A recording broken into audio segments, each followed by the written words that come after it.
আকাশে কালীপূজার আলোর ঝলকানি পূর্ণ উজ্জ্বলতায় ফুটে উঠেছিল, কিন্তু সেই বিলাসবহুল ভিলার উঠোনে নিশার মনে শুধু গভীর অন্ধকার ছিল। তার হাতে ছিল পূজার থালা, যাতে রাখা প্রদীপটি বাতাসের ঝাপটায় ক্রমাগত কাঁপছিল। এই শিখাটি ছিল ঠিক তার সেই অন্তঃসার শূন্য সংসারী জীবনের মতো, যা এখন নিভে যাওয়ার দোরগোড়ায়।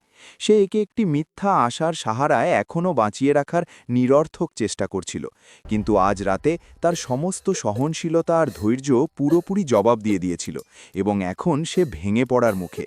হঠাৎ পেছন থেকে কঠোর পায়ের শব্দ এলো, যা উঠোনের সেই দমবন্ধ করা নীরবতাকে পুরোপুরি চিড়ে দিয়েছিল।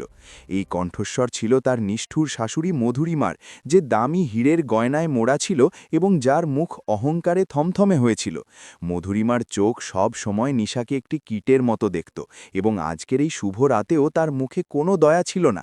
সে নিজের রেশমি শাড়ি সামলে নিয়ে সামনে এগিয়ে এলো এবং ঘৃণা ভরা নজরে নিজের পুত্রবধূকে ঘিরে ঘুরতে লাগল, যে চুপচাপ আলো দেখছিল। মধুরিমা নিজের ঠোঁটে একটি নিষ্ঠুর হাসি ফুটিয়ে তুলল এবং নিজের তীক্ষ্ণ বিধে যাওয়া আওয়াজে সরাসরি নিশার স্বাভিমানের ওপর হামলা করল। সে বলল যে তুমি যতই দামি কাপড় পরো না কেন, তোমার রক্তে সেই নদীর তীরের নোংরা দুর্গন্ধ সব সময় মিশে থাকবে। মধুরিমার প্রতিটি শব্দ বিষে ভেজানো ছিল, যা নিশার হৃদয়কে কোনো সুচালো ছুরির মতো নির্দয়ভাবে কাটছিল। সে আরও বলল যে আমাদের এই উঁচু ব্যবসায়িক খানদানে তোমার মতো নদীর ধারের ছাপ মেয়ের আশা আমাদের সবথেকে বড় দুর্ভাগ্য, যা আমরা প্রতিদিন ভোগ করছি। নিশার হাতে ধরা পূজার থালা এই বিষাক্ত শব্দগুলো শুনে হঠাৎ জোরে কেঁপে উঠল, এবং প্রদীপের গরম তেল ছলকে তার নাছোড় আঙুলের উপর পড়ে গেল। তেলের সেই তীব্র জ্বালা শারীরিক ছিল, কিন্তু মধুরিমার তীক্ষ্ণ ও অপমানজনক ব্যঙ্গের মানসিক যন্ত্রণা সেই জ্বালার থেকে অনেক বেশি ভয়ঙ্কর এবং অসহ্য ছিল। নিশা নিজের চোখ দুটো শক্ত করে বন্ধ করে নিল এবং একটি দীর্ঘশ্বাস টেনে নিজের ভেতর জেগে ওঠা সেই ভয়ানক রাগের টকবক করে ফোটা আগ্নেয়গিরিকে শান্ত করার আরও একটি অসফল চেষ্টা করল, যা এখন ফেটেই পড়ত। তখনই সেখানে তার স্বামী বিকাশ এসে পৌঁছল, যে সবসময় নিজের মায়ের ছায়ায় একজন দুর্বল মানুষের মতো দাঁড়িয়ে থাকত। বিকাশ নিজের স্ত্রীর হাতের উপর পড়া গরম তেল এবং তার যন্ত্রণা পরিষ্কার দেখতে পেল, কিন্তু তবুও তার চোখে কোনো সহানুভূতি ছিল না। সে নিজের মায়ের বিরুদ্ধে একটি শব্দ বলারও সাহস জোগাতে পারত না, কারণ তার নিজের কোনো স্বতন্ত্র অস্তিত্ব এই ঘরে কোনোদিন ছিলই না। সে নজর এড়িয়ে খুব অবজ্ঞার সাথে নিজের স্ত্রীর দিকে তাকাল এবং তাকে চুপ থাকার সরাসরি ইশারা করল। বিকাশ নিজের মায়ের সমর্থন করে খুব ঠান্ডা ও কঠোর স্বরে নিশাকে বলল যে তোমাকে আমার মায়ের কথার খারাপ লাগার বদলে উনার এই মহান এহসানকে সব সময় মনে রাখা উচিত। সে আরও বলল যে যদি আমরা তোমাকে সেই নদীর ধারের নোংরা বস্তি থেকে বের করে এই প্রাসাদে আশ্রয় না দিতাম, তবে তুমি আজও রাস্তায় রাস্তায় ধাক্কা খেয়ে বেড়াতে। বিকাশের এই নিজ শব্দগুলো সেই শেষ বেঁচে থাকা ভ্রমের নাজুক সুতোকেও পুরোপুরি ছিঁড়ে দিয়েছিল, যা নিশাকে এই সংসারের সাথে বেঁধে রেখেছিল। সেই মা ছেলের এই ভয়ানক এবং ঘৃণ্য মানসিকতা দেখে নিশার মাথায় হঠাৎ একটি খুব স্পষ্ট এবং ঠান্ডা শান্তি ছেয়ে গেল, যা কোনো ভয়ঙ্কর তুফান আসার ঠিক আগের নীরবতা ছিল। বছরের পর বছর সে কেবল একজন আদর্শ পুত্রবধূ হওয়ার চক্করে নিজের আত্মসম্মানকে ক্রমাগত পিষে আসছিল, কিন্তু আজ কালী পূজার এই পবিত্র রাতে সে নিজের সবথেকে বড় ও মূর্খতাপূর্ণ ভুলের কথা উপলব্ধি করতে পেরেছিল। এই পরিবার কোনো দিন তাকে সম্মান করতে পারত না, কারণ এদের নজরে দারিদ্র্য এমন এক অপরাধ ছিল যার কোনো ক্ষমা ছিল না।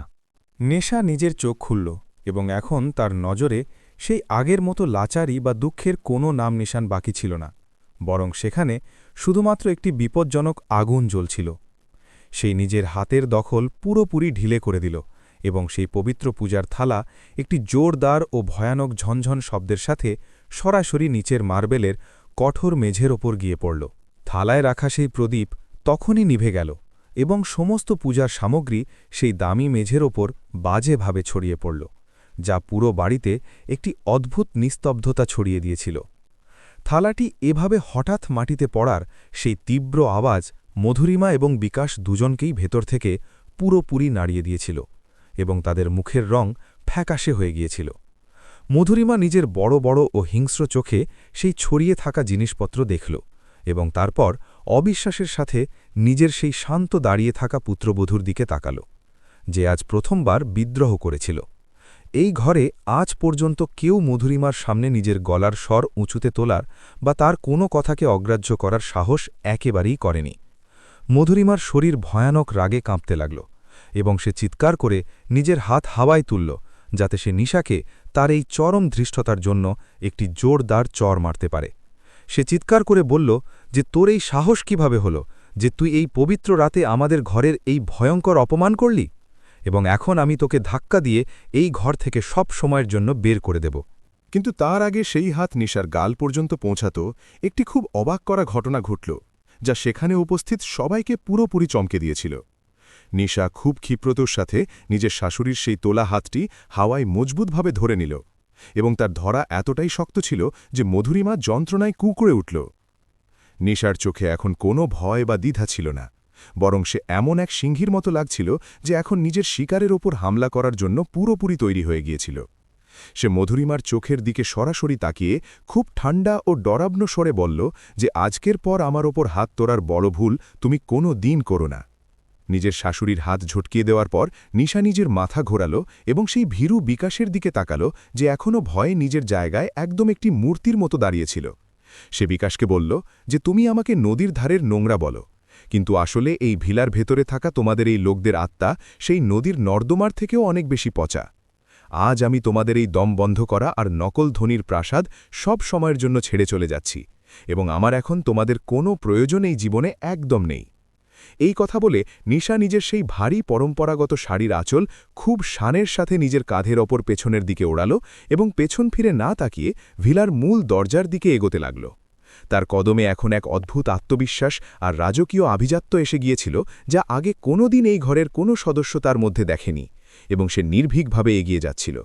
মধুরিমা এবং বিকাশ দুজনেই নিজের অপমানের এই ভয়ানক আগুনে জ্বলতে জ্বলতে কেবল তাকে যেতে দেখার বাইরে নিজের জায়গা থেকে নড়তে পর্যন্ত পারছিল না, এবং খামোশ দাঁড়িয়েছিল। ভিলার ভারী লোহার দরজা পার করতেই রাতের ঠান্ডা হাওয়া তার মুখ স্পর্শ করল, যা তাকে এক নতুন স্বাধীনতা এবং ভবিষ্যতের খুব গভীর ও সুখদ অনুভূতি করাল। পেছন থেকে এখনও মধুরিমার গালি দেওয়া আর চিৎকার করার আওয়াজ আসছিল, যা বলছিল যে যদি সে আজ বাইরে যায় তবে আর কোনো দিন ফিরে এই ঘরের ভেতর আসতে পারবে না। কিন্তু নিশার জন্য সেই সমস্ত হুমকি এখন হাওয়ায় ওরা আবর্জনার থেকে বেশি আর কোনো গুরুত্ব রাখত না, কারণ সে সব সময়ের জন্য পুরোপুরি স্বাধীন হয়ে গিয়েছিল। যেমনই সে ভিলার সেই বিশাল গেট থেকে বেরিয়ে মেন রাস্তায় এলো, অন্ধকার চিরে একটি অত্যন্ত চমৎকার ঝকঝকে কালো রঙের বেন্টলি গাড়ি ধীরে ধীরে ঠিক তার সামনে এসে দাঁড়িয়ে পড়ল। এই বহুমূল্য এবং রাজকীয় গাড়ির উজ্জ্বলতা সেই অন্ধকার রাস্তাকে পুরোপুরি আলোকিত করে দিয়েছিল, এবং এর বোনেটে লাগানো লোগো এর রাজকীয় মর্যাদার পরিষ্কার প্রমাণ দিচ্ছিল। এটি এমন এক অদ্ভুত দৃশ্য ছিল যা দেখে ভিলার বর্জা পর্যন্ত পিছু করে আসা মধুরিমা এবং বিকাশ দুজনেরই চোখ বিস্ময়ে ছানা বড়া হয়ে গিয়েছিল। গাড়ির সামনের দরজা শানের সাথে খুলল, এবং তা থেকে একজন বয়স্ক কিন্তু অত্যন্ত প্রভাবশালী মানুষ বাইরে বেরোল, যে একটি খুব দামি ও কাস্টমাইজ করা কালো রঙের স্যুট পরেছিল। সেই মানুষের চোখে আনুগত্য আর সম্মানের সেই উজ্জ্বলতা পরিষ্কার দেখা যাচ্ছিল, যা কেবল শত বছরের পুরনো ব্যবসায়ী পরিবারের অত্যন্ত খাস এবং বিশ্বস্ত সেবকদের মধ্যেই দেখতে পাওয়া যায়। সে খুব আদব ও শিষ্টাচারের সাথে নিজের মাথা ঝুঁকাল এবং নিশার সামনে এসে দুহাত জোড় করে খুব বিনম্রতার সাথে কিছু না বলে চুপচাপ দাঁড়িয়ে রইল। সেই বয়স্ক ও প্রভাবশালী ব্যক্তিটি নিজের গম্ভীর ও সম্মানজনক আওয়াজে বলল যে মহারানী সাহেবা, আমরা গত ২২ বছর ধরে অনবরত সব জায়গায় আপনার তল্লাশি করছিলাম, এবং অবশেষে আজ আমরা আপনাকে খুঁজে পেয়েছি। সে আরও বলল যে এখন আপনার এই ভয়ানক বনবাসের সময় পুরোপুরি সমাপ্ত হয়েছে, এবং আপনার সেই বিশাল ব্যবসায়িক সাম্রাজ্য খুব অস্থিরতার সাথে নিজের আসল উত্তরাধিকারীর ফিরে আসার অপেক্ষা করছে। তার এই ভারী কথাগুলো ওখানকার পরিবেশে এক অদ্ভুত রাজকীয় ও রহস্যময় জাদু পুরোপুরি সব দিকে ছড়িয়ে দিয়েছিল।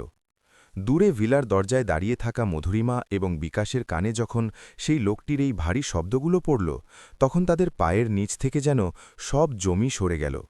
তারা দুজনে নিজের জায়গায় স্তম্ভিত হয়ে গিয়েছিল, এবং তাদের মগজ এই ভয়ানক এবং অসম্ভব মনে হওয়া সত্যকে একেবারেই গ্রহণ করতে পারছিল না, যা তাদের সামনে ঘটছিল। যে মেয়েটিকে তারা এখন পর্যন্ত নদীর ধারের এক নোংরা এবং ভিখারি মহিলা মনে করে রোজ বাজেভাবে অপমান করত, সে আসলে এক খুব বড় আসল ব্যবসায়িক সাম্রাজ্যের একমাত্র উত্তরাধিকারী ছিল। নিশা সেই বিশ্বস্ত সেবকের কথা শুনে শান্তভাবে নিজের চোখের পাতা নিচে ঝুঁকাল এবং তার মুখে এক অদ্ভুত কঠোরতা আর রাজকীয় অহংকার ফুটে উঠল, যা তার আসল পরিচয়ের অংশ ছিল। সেই বয়স্ক লোকটিকে জবাব দিতে গিয়ে বলল যে আমি জানতাম একদিন না একদিন তোমরা আমাকে এই নোংরা আর নরকের মাঝ থেকে খুঁজতে খুঁজতে এখানে পর্যন্ত নিশ্চয়ই পৌঁছে যাবে এবং আমাকে এখান থেকে মুক্ত করবে। এখন সময় এসেছে যে আমি নিজের আসল রূপ এবং নিজের সেই হারিয়ে যাওয়া শক্তিকে পুরোপুরি আবার ফিরে পাই। সেই বয়স্ক লোকটি দ্রুত গতিতে সামনে এগিয়ে এলো এবং সে নিশার জন্য সেই চমৎকার বেন্টলি গাড়ির পেছনের দরজা খুব আদব ও সম্মানের সাথে পুরোপুরি খুলে দিল, যাতে সে ভেতরে বসতে পারে। গাড়ির ভেতরের দৃশ্য খুব চমৎকার ছিল, যেখানে লাল রঙের দামি লেদার সিট আর এক বিশেষ ধরনের রাজকীয় সুগন্ধ হাওয়ায় ভাসছিল, যা যার আসল মানকে প্রকাশ করছিল। নিশা শেষ একবার নিজের কাঁধের ওপর দিয়ে পেছনে ফিরে সেই ভিলা আর ওখানে দাঁড়িয়ে থাকা সেই অবাক হওয়া লোকেদের দিকে খুব গভীর অবজ্ঞার সাথে দেখল। তার সেই শেষ নজর এতটাই বেশি ঠান্ডা আর বিপজ্জনক ছিল যে বিকাশ আর মধুরিমার মেরুদণ্ডে এক ভয়ানক শিহরণ খেলে গেল এবং তারা ভয়ে নিজের থুতু গিলতে বাধ্য হল। নিশার চোখে এখন কোনো ক্ষমা বা দয়া ছিল না, বরং এমন এক ডরাভনো ওয়াদা ছিল যা পরিষ্কার বলে দিচ্ছিল যে তাদের দ্বারা করা প্রতিটি অপমানের বদলা এখন খুব ভয়ানকভাবে নেওয়া হবে। সে কোনো শব্দ না বলে তাদের নিজের সেই ডরাভনো নজর দিয়েই সবসময়ের জন্য পুরোপুরি ভস্মীভূত করে দিয়েছিল। সে নাজাকত আর শানের সাথে সেই দামি গাড়ির ভেতর গিয়ে বসে পড়ল এবং সেই বয়স্ক সেবক খুব সাবধানে সেই ভারী দরজা বন্ধ করে দিল, যা নিশাকে সেই ঘৃণ্য দুনিয়া থেকে সবসময়ের জন্য আলাদা করে দিল। গাড়ির ইঞ্জিন একটি খুব হালকা এবং শক্তিশালী আওয়াজের সাথে স্টার্ট হল, যা নিস্তব্ধতাকে চিরে সামনে এগোনোর জন্য তৈরি ছিল এবং তার চাকাগুলো রাস্তাকে মজবুতভাবে জাপটে ধরল। সেই কালো রঙের ঝকঝকে গাড়ি রাতের সেই ঘন অন্ধকারে একদম এক ছায়ার মতো দ্রুত গতিতে সামনের দিকে এগিয়ে গেল। ভিলার বাইরে এখন কেবল এক ভয়ঙ্কর নিস্তব্ধতা আর গাড়ির টায়ারের দাগই বাকি ছিল।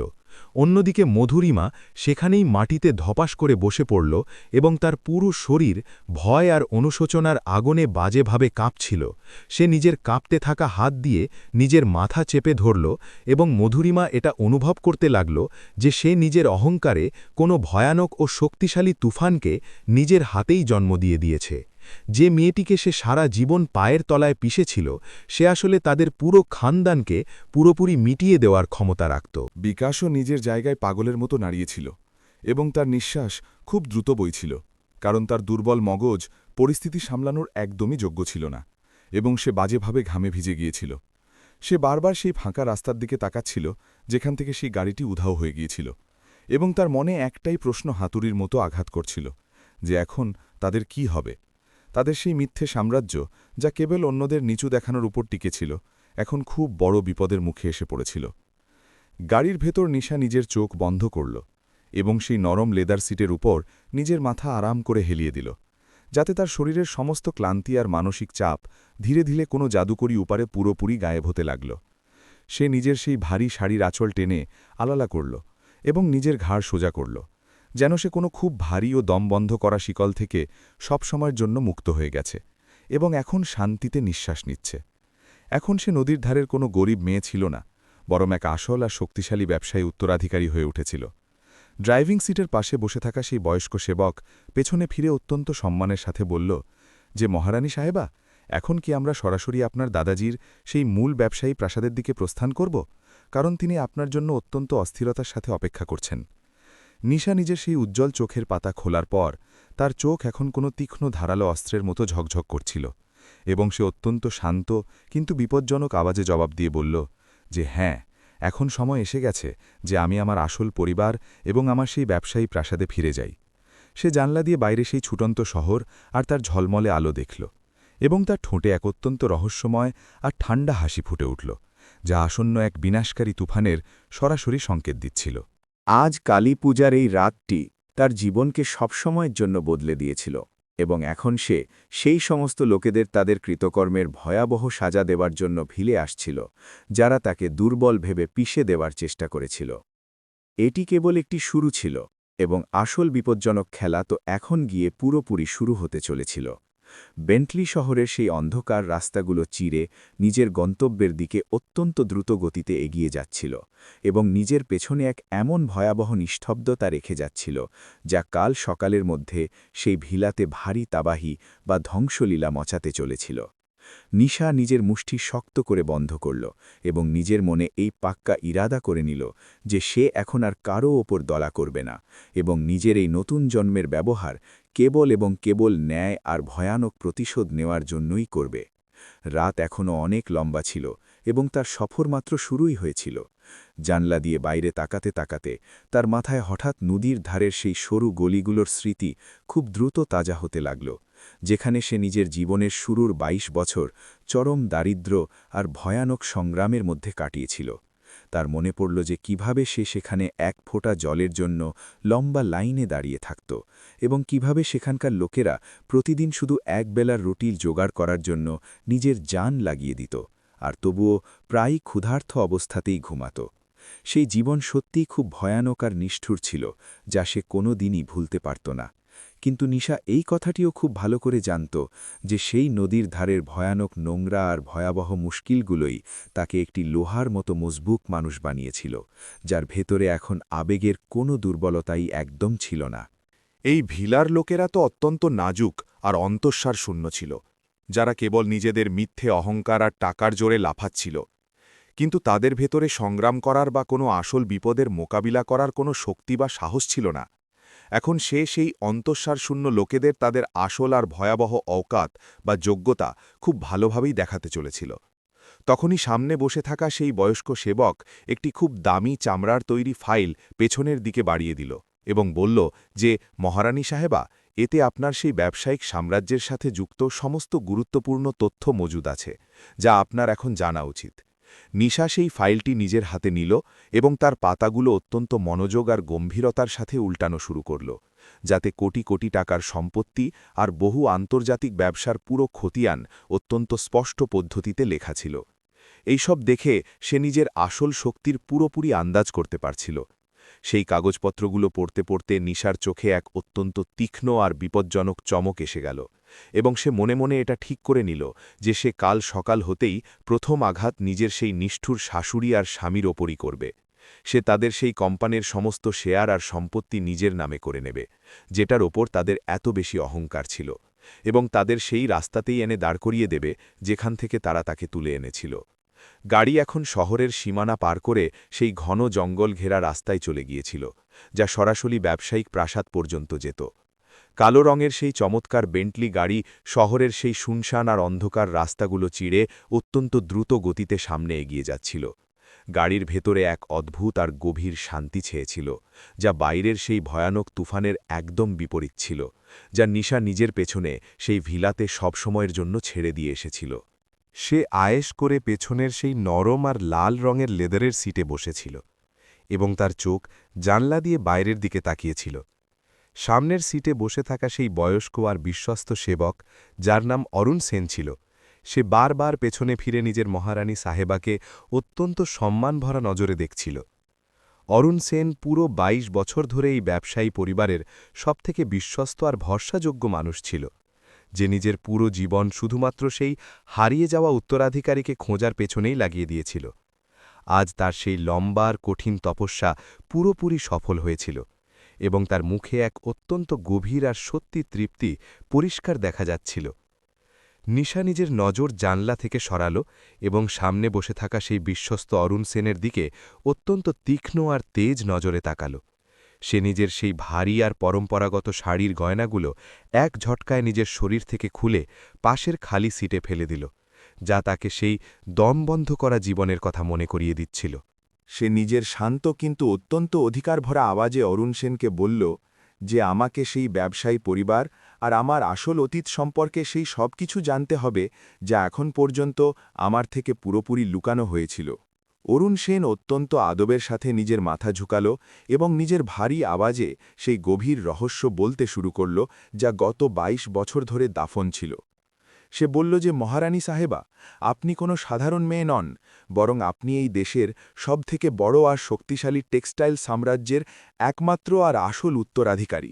আপনার দাদাজি মহেন্দ্র রায় চৌধুরী এই পুরো সাম্রাজ্যের একচ্ছত্র মালিক, এবং তিনি গত ২ দশক ধরে প্রতিদিন শুধুমাত্র আপনার ফিরে আসারই অত্যন্ত অস্থিরতার সাথে অপেক্ষা করছেন, যাতে আপনি আপনার হক বা অধিকার ফিরে পান। সে আরও জানালো যে ২২ বছর আগে এক অত্যন্ত ভয়ানক আর প্রাণঘাতী ষড়যন্ত্র করা হয়েছিল, যাতে আপনার বাবা মায়ের এক গাড়ি দুর্ঘটনায় নির্মমভাবে হত্যা করা হয়েছিল। সেই ভয়াবহ রাতে আপনাকে বাঁচানোর জন্য আমাদের এক অত্যন্ত বিশ্বস্ত দাইমা আপনাকে নিয়ে সেখান থেকে পালিয়ে গিয়েছিল, এবং সে আপনাকে কলকাতার সেই নদীর ধারের বস্তিতে লুকিয়ে দিয়েছিল। দুর্ভাগ্যবশত কিছুদিন পরই সেই দাইমায়েরও এক গুরুতর অসুখের কারণে মৃত্যু হল, এবং আপনি সেই ভয়ানক বস্তিতে একদম একা আর সহায়হীন হয়ে পড়লেন। এই ভয়াবহ সত্য শুনে নিশার শরীরে এক অত্যন্ত অদ্ভুত শিহরণ খেলে গেল, এবং তার মাথায় নদীর ধারের সেই সমস্ত যন্ত্রণাদায়ক স্মৃতি একটি ফিল্মের মতো দ্রুত ঘুরতে লাগল। তার মনে পড়ল যে কিভাবে সে ছোটবেলায় আবর্জনার স্তূপের মধ্যে খালি পায়ে ঘুরে বেড়াত আর লোকেদের গালিগালাজ শুনেও শুধু একবেলার রুটির জন্য দিন-রাত কঠোর পরিশ্রম করত। সেই জীবন এক আসল নরক ছিল। কিন্তু আজ সে এটা বুঝতে পেরেছিল যে সেই সমস্ত দুঃখ আর কষ্ট আসলে তার শত্রুদের করা এক অত্যন্ত বড় ষড়যন্ত্রেরই সরাসরি ফল ছিল। তার চোখে এখন চোখের জলের জায়গায় এক অত্যন্ত ভয়ানক আর জ্বলন্ত আগুন পুরোপুরি নিজের জায়গা করে নিয়েছিল, যা তার শত্রুদের ছাই করার জন্য তৈরি ছিল। সে নিজের মুষ্টি এত জোরে বন্ধ করল যে তার নখের দাগ তার হাতের তালুতে অত্যন্ত স্পষ্টভাবে বসে গেল, এবং সামান্য রক্তও বাইরে বেরিয়ে এলো। সেই বেচারি আর ভীতু পুত্রবধূ যে মধুরিমার ব্যঙ্গগুলো চুপচাপ শুনে নিত, সে আজ সেই ভিলার উঠোনেই সব সময়ের জন্য পুরোপুরি মরে গিয়েছিল। নিশা অরুণ সেনের চোখের দিকে সরাসরি তাকিয়ে অত্যন্ত ঠান্ডা আর বিপজ্জনক স্বরে বলল যে যেসব লোক আমার বাবা মাকে হত্যা করেছে এবং আমাকে সেই নরকতুল্য জীবন দিয়েছে, আমি তাদের কোনো দিন ছাড়ব না। আমি আমার সেই ব্যবসায়ী পরিবারের সমস্ত শক্তি আর দৌলত ব্যবহার করে সেই সমস্ত শত্রুদের এক এক করে তাদের গর্ত থেকে বের করে আনব এবং তাদের কৃতকর্মের সবথেকে ভয়াবহ সাজা দেব। আমার সেই সমস্ত সরলতা এখন শেষ হয়ে গেছে, এবং এখন আমি এই খেলাটি আমার তৈরি করা নতুন আর বিপজ্জনক নিয়মের হিসাবেই খেলব। অরুণ সেন নিজের মহারানী সাহেবার এই ভয়ানক আর শক্তিশালী রূপ দেখে মনে মনে খুব স্বস্তি অনুভব করল, কারণ ব্যবসা চালানোর জন্য এই রকমই নিষ্ঠুরতা আর শক্তির সবথেকে বেশি প্রয়োজন ছিল। সে নিজের কাছে রাখা এক অত্যন্ত দামি আর আধুনিক ডিজিটাল ট্যাবলেট বের করল এবং তা অত্যন্ত সাবধানতার সাথে পিছনের সিটে বসে থাকা নিশার হাতে ধরিয়ে দিল। সে বলল যে এই ট্যাবলেটে আমাদের সেই পুরো সাম্রাজ্যের সমস্ত আন্তর্জাতিক ব্যবসা, ব্যাংক অ্যাকাউন্ট আর আমাদের সকল গোপন সূত্রের পুরো এবং অত্যন্ত সঠিক তথ্য মজুদ আছে। নিশা সেই ট্যাবলেটের স্ক্রিন অন করল এবং নিজের তীক্ষ্ণ ও জহুরি নজরে সেই সমস্ত সংখ্যা আর আর্থিক রিপোর্টগুলো গভীরভাবে পড়তে শুরু করল, যা স্ক্রিনে দেখা যাচ্ছিল। সে এটা দেখে খুব অবাক হল যে তার দাদাজির সেই বাণিজ্যিক সাম্রাজ্য পুরো পৃথিবীর বহু দেশে ছড়িয়ে আছে, এবং তার মোট মূল্য কয়েক হাজার কোটি টাকার থেকে অনেক বেশি। এত বছর ধরে নদীর ধারের রাস্তায় এক এক পয়সার হিসেব রাখা তার তুখোর মগজ এই ভারী ভারী সংখ্যাগুলোকে খুব সহজেই বুঝে নিল। সে নিজের আঙুর স্ক্রিনের ওপর দ্রুত ঘোরাল এবং সেই বিশেষ ফাইলটি খুলে নিল, যাতে মধুরিমা আর বিকাশের সেই ছোট কোম্পানির সমস্ত আর্থিক বিবরণ অত্যন্ত স্পষ্ট পদ্ধতিতে দেওয়া ছিল।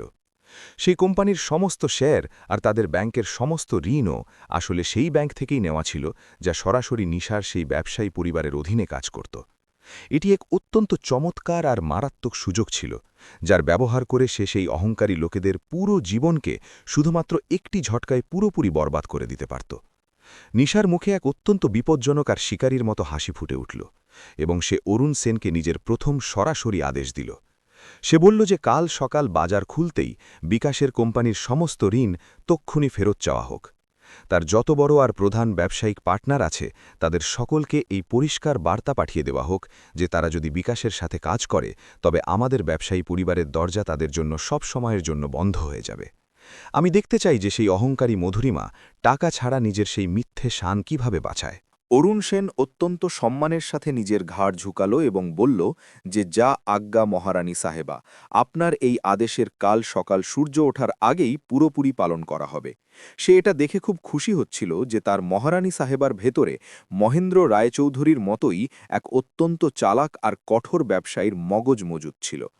গাড়ি এখন শহরের চকমকি পেছনে ফেলে জঙ্গলের সেই শান্ত আর রহস্যময় রাস্তায় খুব দ্রুত দৌড়াচ্ছিল। গাড়ির ভেতরে ছেয়ে থাকা গভীর শান্তিতে নিশা নিজের চোখ বন্ধ করে নিজের জীবনের এই অবাক করে দেওয়া বদলের বিষয় অত্যন্ত গভীরভাবে চিন্তা করতে শুরু করেছিল। আজ সকাল পর্যন্ত সে ছিল শুধুমাত্র এক গরিব আর সহায়হীন পুত্রবধূ, যাকে সবাই পায়ের জুতো মনে করত আর গালিগালাজ দিয়ে তার চরম অপমান করত। কিন্তু এখন সে এই পুরো রাজ্যের সবথেকে শক্তিশালী মহিলা হয়ে উঠেছিল, যার শুধুমাত্র একটি ছোট্ট ইশারায় বড় বড় সাম্রাজ্য তাসের ঘরের মতো পুরোপুরি ভেঙে চুরমার হয়ে মাটিতে মিশে যেতে পারত। সে গাড়ির ভেতরে থাকা ছোট আয়নায় নিজের মুখটি ভালো করে দেখল এবং তার মনে হলো যে সে যেন কোনো অচেনা মানুষকে দেখছে, যার চোখ অনেক বেশি ডরাভন। সে নিজের চুলে লাগানো সেই সমস্ত সস্তা পিনগুলো খুলে বাইরে ফেলে দিল এবং নিজের লম্বা কালো চুলগুলোকে পুরোপুরি খোলা ছেড়ে দিল, যা তার ব্যবসায়ী রূপকে আরও বেশি বাড়িয়ে দিচ্ছিল। তার মুখের সেই সমস্ত ক্লান্তি আর লাচারি এখন এক চমৎকার আর বিপজ্জনক আত্মবিশ্বাসে পুরোপুরি বদলে গিয়েছিল, যা তাকে অনেক শক্তিশালী বানাচ্ছিল। কালো রঙের সেই চমৎকার গাড়ি রাতের অন্ধকার চিরে পাহাড়ের দিকে এগোতে লাগল, যেখানে সেই বিশাল আর প্রাচীন ব্যবসায়ী প্রাসাদ অবস্থিত ছিল, যা বহু শতাব্দী ধরে এই ব্যবসায়ী পরিবারের শক্তির প্রতীক ছিল। রাস্তার দুই পাশে দাঁড়িয়ে থাকা উঁচু আর ঘন গাছগুলো এমন লাগছিল যেন তারাও নিজের এই হারিয়ে যাওয়া মহারানীকে ফিরে আসতে দেখে ঝুঁকে তাদের ব্যবসায়ী স্বাগত জানাচ্ছে। বাইরের ঠান্ডা হাওয়া গাড়ির কাঁচের গায়ে ধাক্কা খেয়ে এক অদ্ভুত আর রহস্যময় আওয়াজ তৈরি করছিল, যা তাকে ভেতর থেকে রোমাঞ্চিত করছিল আর শক্তি দিচ্ছিল। নিশা নিজের মগজ থেকে সেই পুরনো স্মৃতিগুলোকে আরও একবার হাতড়াতে শুরু করল, যখন সে নদীর ধারে অসুস্থ হওয়ার পর এমনকি কাজের সন্ধানে যেতেও সে বাধ্য হতো। তার মনে পড়ল কিভাবে বৃষ্টির দিনে তাদের কাঁচা ঝুপড়ির ছাদ থেকে নোংরা জল টপকাত এবং তারা পুরো রাত জেগে কোনোভাবে নিজেদের বাঁচানোর চেষ্টা করত। সেই সমস্ত ভয়ানক যন্ত্রণা আর কষ্ট এখন তার জন্য এক অত্যন্ত বড় হাতিয়ারে বদলে গিয়েছিল, যা সে নিজের শত্রুদের বুকে কোনো দয়া ছাড়াই গভীর পর্যন্ত নামিয়ে দিতে চলেছিল। সামনে বসে থাকা অরুণ সেন আরও একবার নিস্তব্ধতা ভাঙল এবং আবেগঘন গলায় বলল যে, মহারানী সাহিবা, আপনার দাদাজি মহেন্দ্র রায় চৌধুরীর শরীরগত কয়েক বছর ধরে খুব বেশি খারাপ যাচ্ছে। তিনি নিজের শেষ সময়ে শুধু আপনার একটি ঝলক দেখারই ইচ্ছা প্রকাশ করেছিলেন, এবং এখন আপনাকে সাহি সালামাত দেখে তিনি নিশ্চিতভাবেই এক নতুন জীবন আর অনেক খুশি পেয়ে যাবেন। ওনার সেই বিশাল সাম্রাজ্য এখন শুধু এবং শুধুমাত্র আপনারই মজুদ আর যোগ্য হাতের খুব অস্থিরতার সাথে প্রতীক্ষা করছে, যাতে আপনি এটি সামলাতে পারেন। নিশার হৃদয়ে নিজের দাদাজির জন্য এক অদ্ভুত আর গভীর টান হঠাৎ তৈরি হতে লাগল, যার সাথে সে নিজের জীবনে আগে কোনোদিনই দেখা করেনি। সে শান্ত আর মজবুত গলায় জবাব দিল যে, অরুণ সেন, তুমি চিন্তা করো না, কারণ এখন আমি এসে গেছি এবং আমি আমার দাদাজির এই বিশাল সাম্রাজ্যের ওপর কোনো আঁচ আসতে দেব না। আমি এই পুরো ব্যবসায়ী পরিবারকে এক নতুন আর চমৎকার উচ্চতায় নিয়ে গিয়ে দাঁড় করাব, যেখানে পৌঁছনোর কথা কোনো শত্রু কোনোদিন নিজের স্বপ্নেও ভাবতে পারবে না। হঠাৎ তার মাথায় সেই ভীরু বিকাশের মুখ ভেসে এলো, যে কিছু ঘন্টা আগে ভিলার উঠোনে নিজের নিষ্ঠুর মায়ের সামনে একদম এক বোবা মূর্তির মতো চুপচাপ দাঁড়িয়েছিল। সে কোনোদিনও একজন স্বামী হিসেবে নিজের পবিত্র কর্তব্য পালন করেনি এবং সব সময় নিজের স্ত্রীকে প্রকাশ্যে লাঞ্ছিত হতে দেখেও কোনোদিন মুখ থেকে একটি শব্দও বের করেনি। নিশা ভেবে নিয়েছিল যে সেই ভীরু মানুষটিকে তার এই ভয়ানক নীরবতার খুব ভারী আর যন্ত্রণাদায়ক মাসুল যে কোনো মূল্যে এই দুনিয়ার সামনে দিতেই হবে। সে খুব ভালো করে জানত যে বিকাশ আর মধুরিমার সবথেকে বড় অহংকার তাদের সেই ব্যবসা আর সমাজে তাদের সেই মিথ্যে সম্মান, যা তারা প্রত্যেকের সামনে দেখাত। নিশা মনে মনে এই ভয়াবহ পরিকল্পনা বানিয়ে নিয়েছিল যে সে তাদের দুজনের কাছ থেকে তাদের সেই সমস্ত মিথ্যে অহংকার আর টাকা পুরোপুরি কেড়ে নেবে এবং তাদের সেই রাস্তাতেই এনে ভিখারি বানিয়ে দেবে। এটি কোনো সাধারণ বদলা হতে যাচ্ছিল না, বরং এটি একটি এমন ভয়ানক শিক্ষা হবে যা তাদের আগামী প্রজন্মও অত্যন্ত ক্ষোভ বা আতঙ্ক আর ভয়ের সাথে মনে রাখবে। বেন্টলি গাড়ি পাহাড়ের শেষ এবং আঁকাবাঁকা পথ পার করে নিয়েছিল, এবং এখন সেই বিশাল ব্যবসায়ী প্রাসাদ তাদের সামনে নিজের পুরো শান ও শকতের সাথে দাঁড়িয়ে দেখা যাচ্ছিল। প্রাসাদের উঁচু আর সাদা মার্বেলের দেওয়ালগুলো রাতের ঘন অন্ধকারেও দুধের মতো খুব সাদা আর উজ্জ্বল দেখাচ্ছিল, যা তার অসীম শক্তিকে প্রকাশ করছিল। প্রাসাদের সেই বিশাল আর ভারী লোহার প্রধান দরজায় বেশ কয়েকজন অস্ত্রধারী আর হিংস্র গার্ড পুরোপুরি মোতায়েন হয়ে নিজের ডিউটি করছিল। গাড়ি আসতে দেখে সেই গার্ডরা তক্ষুনি কোনো দেরি না করে সেই ভারী ও বিশাল লোহার দরজা পুরোপুরি খুলে দিল এবং অত্যন্ত সম্মানের সাথে নিজেদের অস্ত্র ঝুঁকিয়ে গাড়িকে ব্যবসায়ী সেলামি দিল। গাড়ি ধীরে ধীরে সেই প্রাসাদের অত্যন্ত বড় আর সুন্দর বাগান পার করে প্রাসাদের প্রধান ও চমৎকার ইমারতের দিকে এগোতে লাগল, যা আলোয় পুরোপুরি স্নান করেছিল। এই সবকিছু নিশার জন্য একদম কোনো জাদুকরী আর সুন্দর স্বপ্ন সত্যি হবার মতো লাগছিল, যার উপর এখনও বিশ্বাস করা তার জন্য যথেষ্ট কঠিন ছিল। প্রাসাদের ভব্য আর চমৎকার প্রবেশদ্বারে বেশ কয়েকজন ব্যবসায়ী চাকর আর সেবিকারা লম্বা লাইনে দাঁড়িয়ে নিজেদের নতুন মহারানী সাহেবার অত্যন্ত অস্থিরতার পুরো সম্মানের সাথে অপেক্ষা করছিল। তাদের হাতে ফুলের বড় মালা আর আরতির থালা মজুদ ছিল, যা ব্যবসায়ী পরম্পরা অনুসারে যে কোনো বিশেষ সদস্যের ভব্য অভ্যর্থনার জন্য অত্যন্ত জরুরি আর পবিত্র মানা হয়। ওখানকার পুরো চমৎকার পরিবেশ এক অত্যন্ত গভীর আর পবিত্র ব্যবসায়ী সুগন্ধে পুরোপুরি ভরেছিল, যা সবার মগজকে একদম শান্ত করে দিচ্ছিল। গাড়ি সেই বিশাল সিঁড়িওয়ালা প্রবেশদ্বারের ঠিক সামনে গিয়ে খুব শান্তির সাথে থেমে গেল, এবং অরুণ সেন তক্ষুনি বাইরে বেরিয়ে অত্যন্ত আদবের সাথে পেছনের দরজা পুরোপুরি খুলে দিল। নিশা এক দীর্ঘশ্বাস নিল এবং নিজের মুখে এক কঠোর ও ব্যবসায়ী ভাব এনে নিজের কদম গাড়ি থেকে বের করে প্রাসাদের মাটিতে পুরো মজবুতভাবে রাখল। তার বাইরে আসতেই সেখানে দাঁড়িয়ে থাকা সমস্ত চাকর আর সেবিকারা একসাথে নিজের মাথা ঝুঁকিয়ে তাকে অত্যন্ত গভীর আর ব্যবসায়ী সম্মান পুরো নিষ্ঠার সাথে তক্ষুনি প্রদান করল। ব্যবসায়ী প্রাসাদের সেই ঠান্ডা আর মজবুত মাটি তার পায়ের নিচে খুব সুরক্ষিত আর নিজের মতো মনে হচ্ছিল, যেন সে জন্ম থেকেই এই ভব্য জায়গার জন্য আর এই সিঁড়িগুলোয় হাঁটার জন্যই জন্মেছিল। সে সেই সমস্ত মাথা ঝুঁকানো চাকরদের দিকে এক শান্ত নজরে তাকাল, এবং তার এটা উপলব্ধি হল যে এখন এই সমস্ত শক্তি আর এই সমস্ত মানুষ শুধুমাত্র তার একটি আদেশের উপর নির্ভরশীল। সে এখন সেই পচা ভিলার কোনো দুর্বল পুত্রবধূ ছিল না, বরং এই বিশাল আর শক্তিশালী সাম্রাজ্যের আসল আর সবথেকে বড় একমাত্র মালিক হয়ে উঠেছিল। নিশা নিজের নজর উপরে তুলল এবং সেই প্রাসাদের সবথেকে উঁচু আর সুন্দর গম্বুজের দিকে তাকাল, যেখানে এই ব্যবসায়ী পরিবারের পুরনো আর পবিত্র ব্যবসায়ী পতাকা তীব্র হাওয়ায় পুরো শান আর শক্তির সাথে উড়ছিল। সেই পতাকা এই কথার সরাসরি প্রমাণ ছিল যে যতই বড় বিপদ কেন না আসুক, কিন্তু এই ব্যবসায়ী পরিবারের ভিতকে কোনো বাইরের শক্তি কোনোদিন নাড়াতে পারবে না। তার রক্তে ছুটন্ত সেই ব্যবসায়ী আর প্রাচীন শক্তির এক অত্যন্ত গভীর আর স্পষ্ট অনুভূতি হচ্ছিল, যা তাকে প্রতি মুহূর্তে মজবুত বানাচ্ছিল।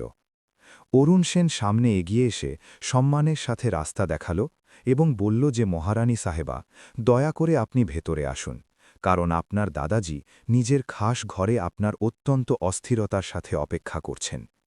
নিশা কোনো শব্দ না বলে শান্ত আর আত্মবিশ্বাস ভরা কদমের সাথে সেই বিশাল আর চমৎকার প্রাসাদের ভেতরে প্রবেশ করল, যেখানে প্রতিটি দেওয়াল চিৎকার করে এই পরিবারের মহানতার কাহিনী শোনাচ্ছিল। তার চোখে এখন কোনো দুর্বলতা একেবারেই ছিল না, বরং শুধুমাত্র এক অত্যন্ত বিপজ্জনক আর পাকা সংকল্প পরিষ্কারভাবে ঝকঝক করছিল। এই রাত তার জীবনের এক অত্যন্ত বড় আর যন্ত্রণাদায়ক অধ্যায়ের সবসময়ের জন্য ইতি টেনেছিল, এবং এখন এক নতুন আর ভয়াবহ অধ্যায়ের শুরু হচ্ছিল, যাতে শত্রুদের জন্য কোনো জায়গা ছিল না। সে জানত যে কাল সকালে যখন সূর্যের কিরণ উঠবে, তখন সে বিকাশ আর মধুরিমার সেই মিথ্যে সাম্রাজ্যের ওপর গজব হয়ে ভেঙে পড়বে এবং তাদের প্রতিটি পাপের যন্ত্রণাদায়ক সাজা অবশ্যই দেবে। নদীর ধারের সেই বেচারি মেয়েটি এখন পুরোপুরি শেষ হয়ে গিয়েছিল, এবং এক অত্যন্ত শক্তিশালী আর নিষ্ঠুর মহারানীর পুরোপুরি জন্ম হয়ে গিয়েছিল। প্রাসাদের ভেতরে কদম রাখতেই নিশার চোখ সেই ভব্যতা দেখে পুরোপুরি ধাঁধিয়ে গেল, যা সেখানে সব দিকে ছড়িয়েছিল। বিশাল আর সোনা দিয়ে বাঁধানো ঝাড়লণ্ঠন ছাদ থেকে ঝুলে নিজেদের অত্যন্ত উজ্জ্বল আলোয় পুরো দরবারকে আলোকিত করছিল, এবং দেওয়ালে তার মহান পূর্বপুরুষদের বহু প্রাচীন ছবি লাগানো ছিল। এই চমৎকার দৃশ্য সেই নদীর ধারের নোংরা আর সংকীর্ণ গলিগুলোর থেকে এতটা বেশি আলাদা ছিল যে এক মুহূর্তের জন্য তার নিজেরই চোখে বিশ্বাস করা অত্যন্ত কঠিন আর অসম্ভব মনে হতে লাগল। বিশ্বস্ত অরুণ সেন অত্যন্ত সম্মানের সাথে সামনে এগিয়ে গিয়ে তাকে প্রাসাদের সেই লম্বা রহস্যময় করিডোর দিয়ে নিয়ে যেতে লাগল, যা সরাসরি মহেন্দ্র রায়চৌধুরীর সেই খাস আর নির্জন ঘর পর্যন্ত যেত। মার্বেলের মেঝের ওপর নিশার কদমের সেই হালকা আওয়াজ এক অদ্ভুত প্রতিধ্বনি তৈরি করছিল, যা তাকে এই কথার অনুভূতি দিচ্ছিল যে এখন সে কোনো সাধারণ মানুষ নয়। তার হৃৎপিণ্ড অত্যন্ত দ্রুত স্পন্দিত হচ্ছিল, কারণ সে সেই মহান মানুষের সাথে দেখা করতে চলেছিল যিনি এই পুরো শক্তিশালী সাম্রাজ্যকে দাঁড় করিয়েছিলেন। তারা এক অত্যন্ত বিশাল আর কারুকার্য করা কাঠের দরজার ঠিক সামনে গিয়ে থেমে গেল, যার দুই পাশে দুই অত্যন্ত হিংস্র আর অস্ত্রধারী গার্ড পুরোপুরি মোতায়েন হয়ে দাঁড়িয়েছিল। সেই দুই গার্ড তক্ষুনি কোনো দেরি না করে সেই ভারী দরজা পুরোপুরি খুলে দিল, এবং ভেতর থেকে চন্দনের এক অত্যন্ত পবিত্র আর পুরনো বইয়ের হালকা সুগন্ধ বাইরের দিকে ভেসে এলো।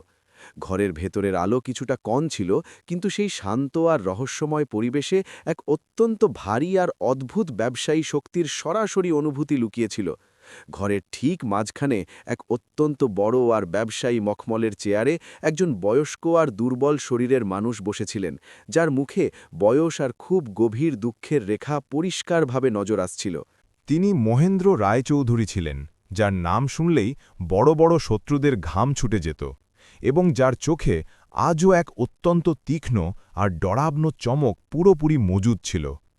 নিজের হারিয়ে যাওয়া নাতনিকে এত বছর পর নিজের ঠিক সামনে দাঁড়িয়ে থাকতে দেখে তার কাঁপতে থাকা হাত হঠাৎ চেয়ারের হাতলে শক্ত হয়ে বসল।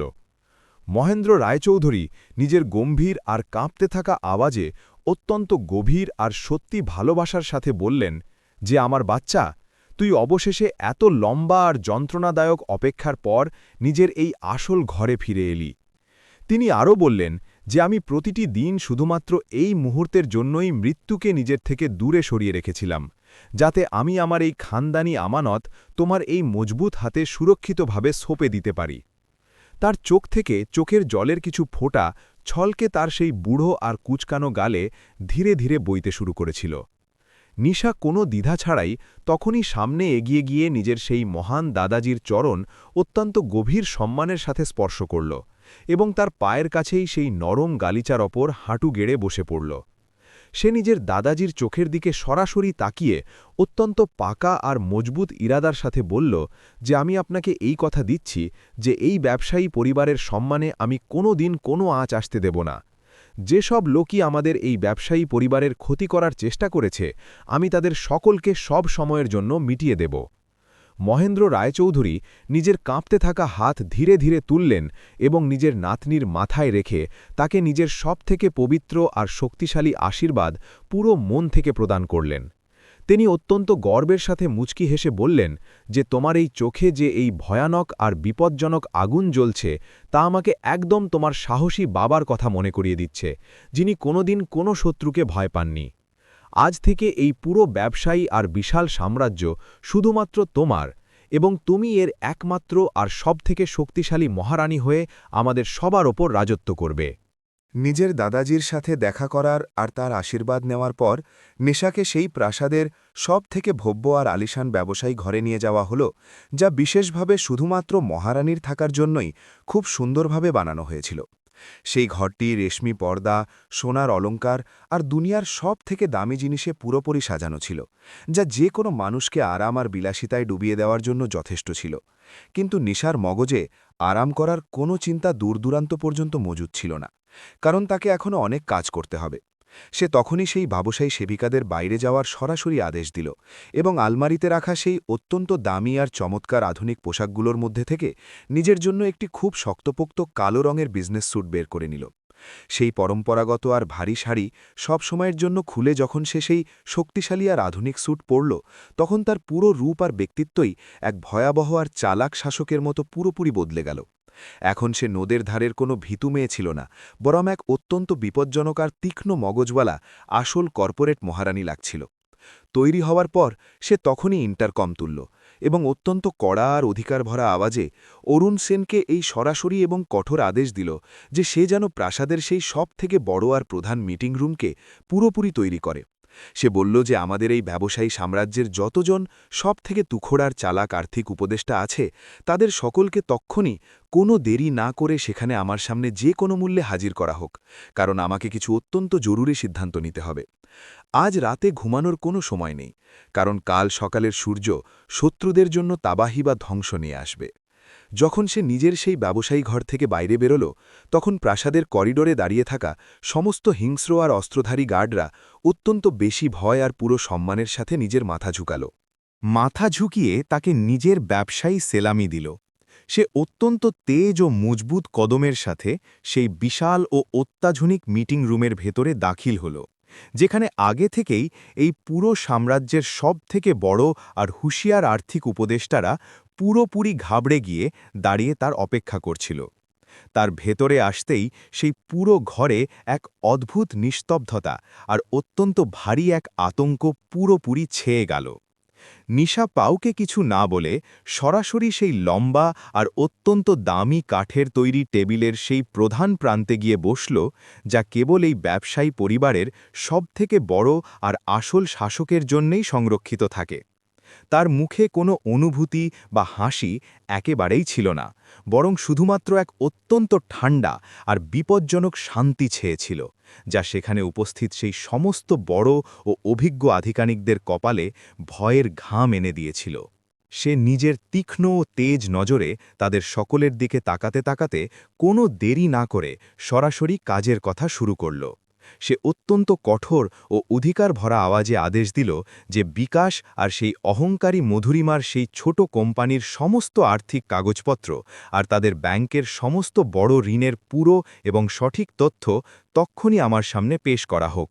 তার এই সরাসরি আদেশ পালন করে একজন প্রধান উপদেষ্টা নিজের ল্যাপটপের মাধ্যমে সেই সমস্ত জরুরি তথ্য সেই ঘরের বড় ডিজিটাল স্ক্রিনে তক্ষুনি কোনো দেরি না করে প্রজেক্ট করে দিল। এখন সেই দুজনের সমস্ত রহস্য সেই বিশাল স্ক্রিনে পুরোপুরি সামনে এসে গিয়েছিল। সেই প্রধান উপদেষ্টা অত্যন্ত ঘাবড়ে যাওয়া আওয়াজে বলতে শুরু করল যে মহারানী সাহেবা, ওই লোকেদের এই কোম্পানি বাইরে থেকে যতই মজবুত আর ধনী দেখা যাক না কেন, কিন্তু আসলে এটি পুরোপুরি অন্তঃসার শূন্য আর দুর্বল হয়ে পড়েছে।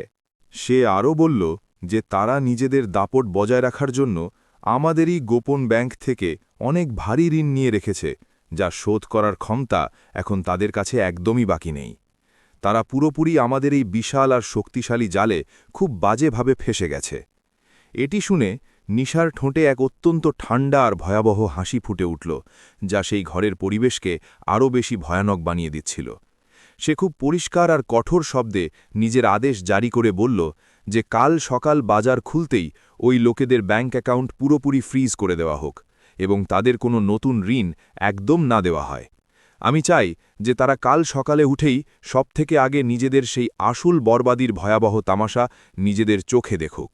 নিশা নিজের কথা এগিয়ে নিয়ে গিয়ে বলল যে শুধুমাত্র এটুকুই যথেষ্ট নয়, বরং তাদের যতজন প্রধান সাপ্লায়ার আছে সেই সকলের কোম্পানিকে কালই আমাদের নামে কিনে নেওয়া হোক।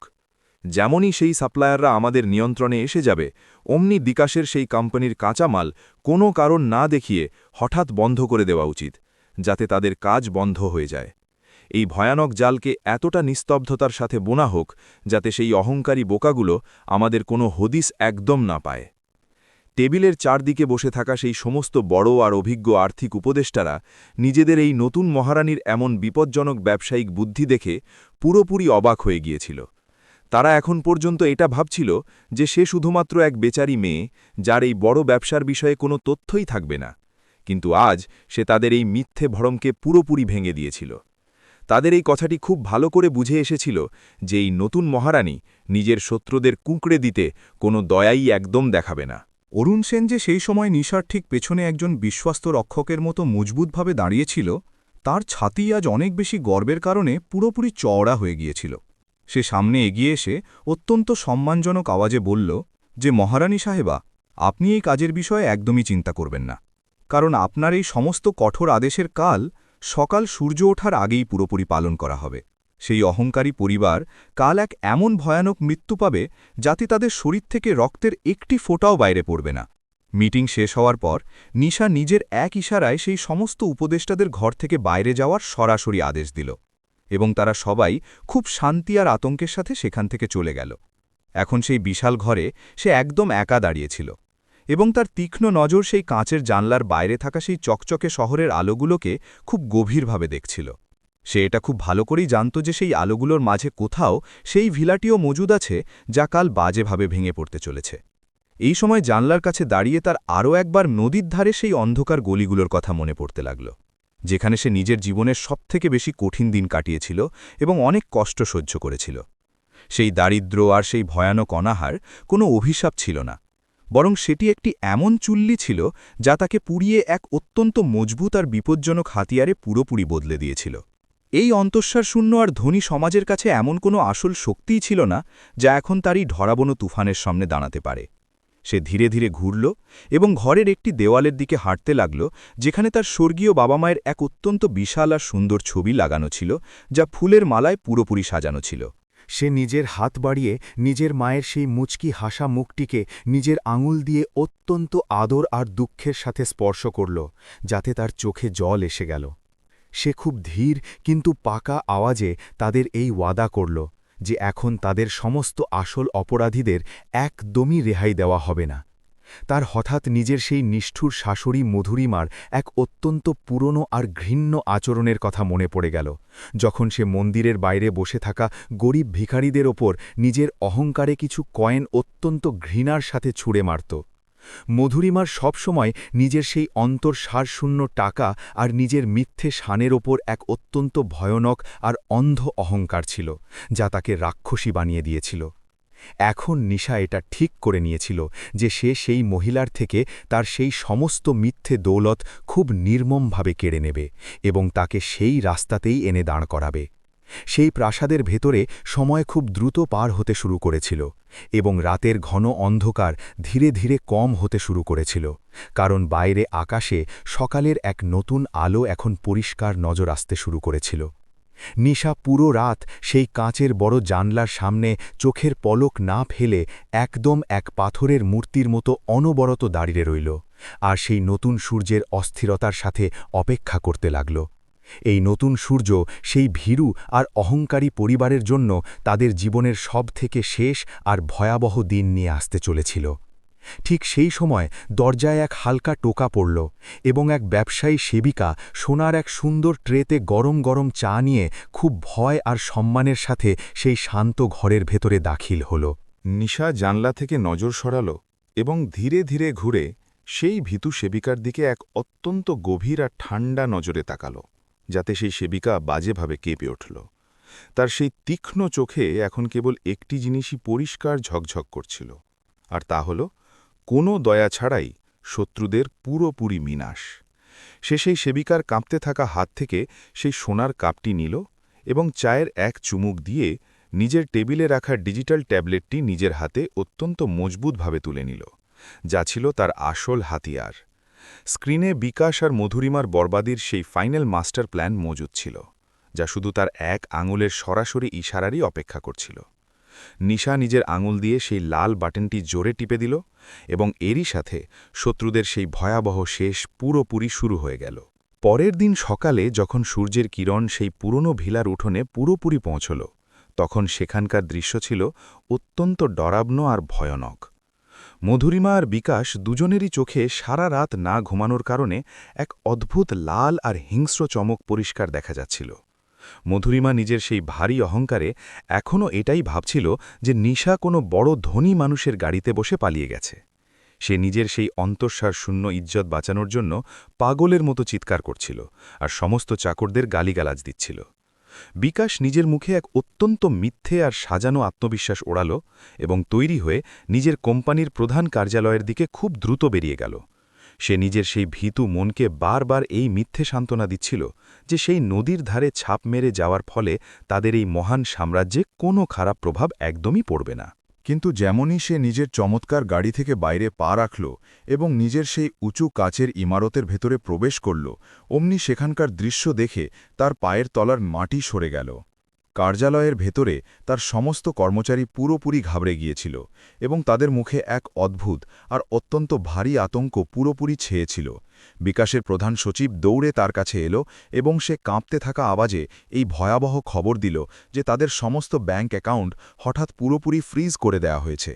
ব্যাংক থেকে কোনো কারণ জানানো হয়নি এবং তাদের সমস্ত পুরনো ঋণের ভারী কিস্তি তক্ষুনি ফেরত দেওয়ার অত্যন্ত কঠোর আর সরাসরি নোটিশও পাঠিয়ে দিয়েছে, যা অত্যন্ত ভয়াবহ। এই সব কিছু শুনে বিকাশের মগজ পুরোপুরি অবশ হয়ে গেল এবং সে পাগলের মতো নিজের সেই আলিশান কেবিনের ভেতরে গিয়ে নিজের চেয়ারে ধপাস করে বসে পড়ল। সে তক্ষুনি নিজের ফোন তুলল এবং সেই ব্যাংকের প্রধান ম্যানেজারকে অত্যন্ত রাগের সাথে ফোন লাগাল, যাতে সে নিজের মিথ্যে শক্তির দাপট তার উপর ভালো করে জমাতে পারে। কিন্তু সেই ম্যানেজার অত্যন্ত ঠান্ডা আর কঠোর আওয়াজে পরিষ্কার বলে দিল যে এই আদেশ অনেক ওপর থেকে এসছে এবং এখন সে বিকাশের কোনো সাহায্যই একদম করতে পারবে না। এখনও সে এই ভয়াবহ আর বড় ঝটকা থেকে পুরোপুরি বেরিয়ে আসতেও পারেনি যে তক্ষুনি তার সেই কেবিনের ভারী দরজা খুব জোরে খুলে গেল আর প্রোডাকশন ম্যানেজার ভেতরে চলে এলো। সেই ম্যানেজারের মুখ পুরোপুরি ফ্যাকাশে হয়ে গিয়েছিল এবং সে বিকাশকে জানালো যে আমাদের সমস্ত প্রধান সাপ্লায়াররা কাঁচা মাল দিতে হঠাৎ করে আর পুরোপুরিভাবে মানা করে দিয়েছে। তারা সবাই রাতারাতি তাদের পুরনো সমস্ত বড় চুক্তি অত্যন্ত নির্দয়ভাবে বাতিল করে দিয়েছে এবং এখন আমাদের সমস্ত ফ্যাক্টরি বন্ধ হওয়ার ভয়াবহ দোরগড়ায় পৌঁছে গেছে। বিকাশের সেই মিথ্যে আর অন্তঃসার শূন্য অহংকার, যা কাল রাত পর্যন্ত অনেক বেশি আকাশ ছোঁয়া ছিল, এখন তাসের ঘরের মতো খুব বাজেভাবে ভেঙে পড়তে লাগল। সে নিজের সেই সমস্ত ধনী আর শক্তিশালী বন্ধুদের ফোন লাগানো শুরু করল, যারা কাল পর্যন্ত তার এই মিথ্যে শানের অত্যন্ত বেশি আর বাড়িয়ে বাড়িয়ে প্রশংসা করত। কিন্তু আজ তাদের মধ্যে কেউও তার সেই জরুরি ফোন ধরল না এবং কিছু লোক তো তার নম্বরই সবসময়ের জন্য পুরোপুরি ব্লক করে দিয়েছিল, যা অত্যন্ত ডরাবন্য ছিল। দুপুর হতে হতে ভিলার ভেতরে মধুরিমার রাগ আর তার সেই ভয়ানক অস্থিরতা নিজের চরম সীমা পার করে গিয়েছিল এবং সে এক আহত নাগিনীর মতো অনবরত ফোঁস করছিল। সে নিজের অত্যন্ত খাস আর দামি গোয়েন্দানের ডাকল এবং তাদের সেই কালো রঙের বেন্টলি গাড়ির পুরো হদিস বের করার অত্যন্ত কঠোর আর সরাসরি আদেশ দিয়ে দিল। সে এখনও নিজের সেই মিথ্যে দুনিয়ায় বাঁচছিল আর ভাবছিল যে সে নিজের টাকার জোরে নিশার সেই নতুন আর ধনী প্রেমিককে পুরোপুরি কিনে নেবে। সন্ধ্যা নামার ঠিক আগে সেই গোয়েন্দারা বাজেভাবে কাঁপতে কাঁপতে আর অনেক বেশি ঘামে ভিজে সেই পুরনো ভিলার ভেতরে ফিরে এলো এবং তাদের মুখে আতঙ্ক ছিল। প্রধান গোয়েন্দা মধুরিমার সামনে নিজের হাত জোড় করল এবং অত্যন্ত ভীতু আওয়াজে বলল যে মালকিন, আপনি যে ভয়ানক আর শক্তিশালী মানুষের সাথে সরাসরি পাঙ্গা নিচ্ছেন সে অত্যন্ত বিপজ্জনক। আমরা শুধু এটুকুই জানতে পেরেছি যে সেই গাড়িটি এক অত্যন্ত বড় আর বিপজ্জনক ব্যবসায়িক পরিবারের এবং ওই লোকেরা আমাদের সকলকে অনায়াসেই মিটিয়ে দিতে পারে। মধুরিমা নিজের সেই ভারী অহংকারে গোয়েন্দার কথা মাঝপথেই কেটে দিল এবং অত্যন্ত বেশি রাগে তার ওপর জোরে চিৎকার করতে করতে তাকে সেখান থেকে ভাগিয়ে দিল। সে বলল যে তোরা কোনো কাজের নোস, আর সেই নদীর ধারের নোংরা মেয়ে কোনো ব্যবসায়িক পরিবারের সদস্য একদমই হতে পারে না। এটি পুরোপুরি এক মিথ্যে নাটক। সে এটা মানার জন্য একেবারেই প্রস্তুত ছিল না যে দুর্বল মেয়েটিকে সে সারা জীবন পায়ের তলায় পিষেছিল সে আসলে এক অত্যন্ত বড় আর আসল মহারানী হয়ে গিয়েছিল।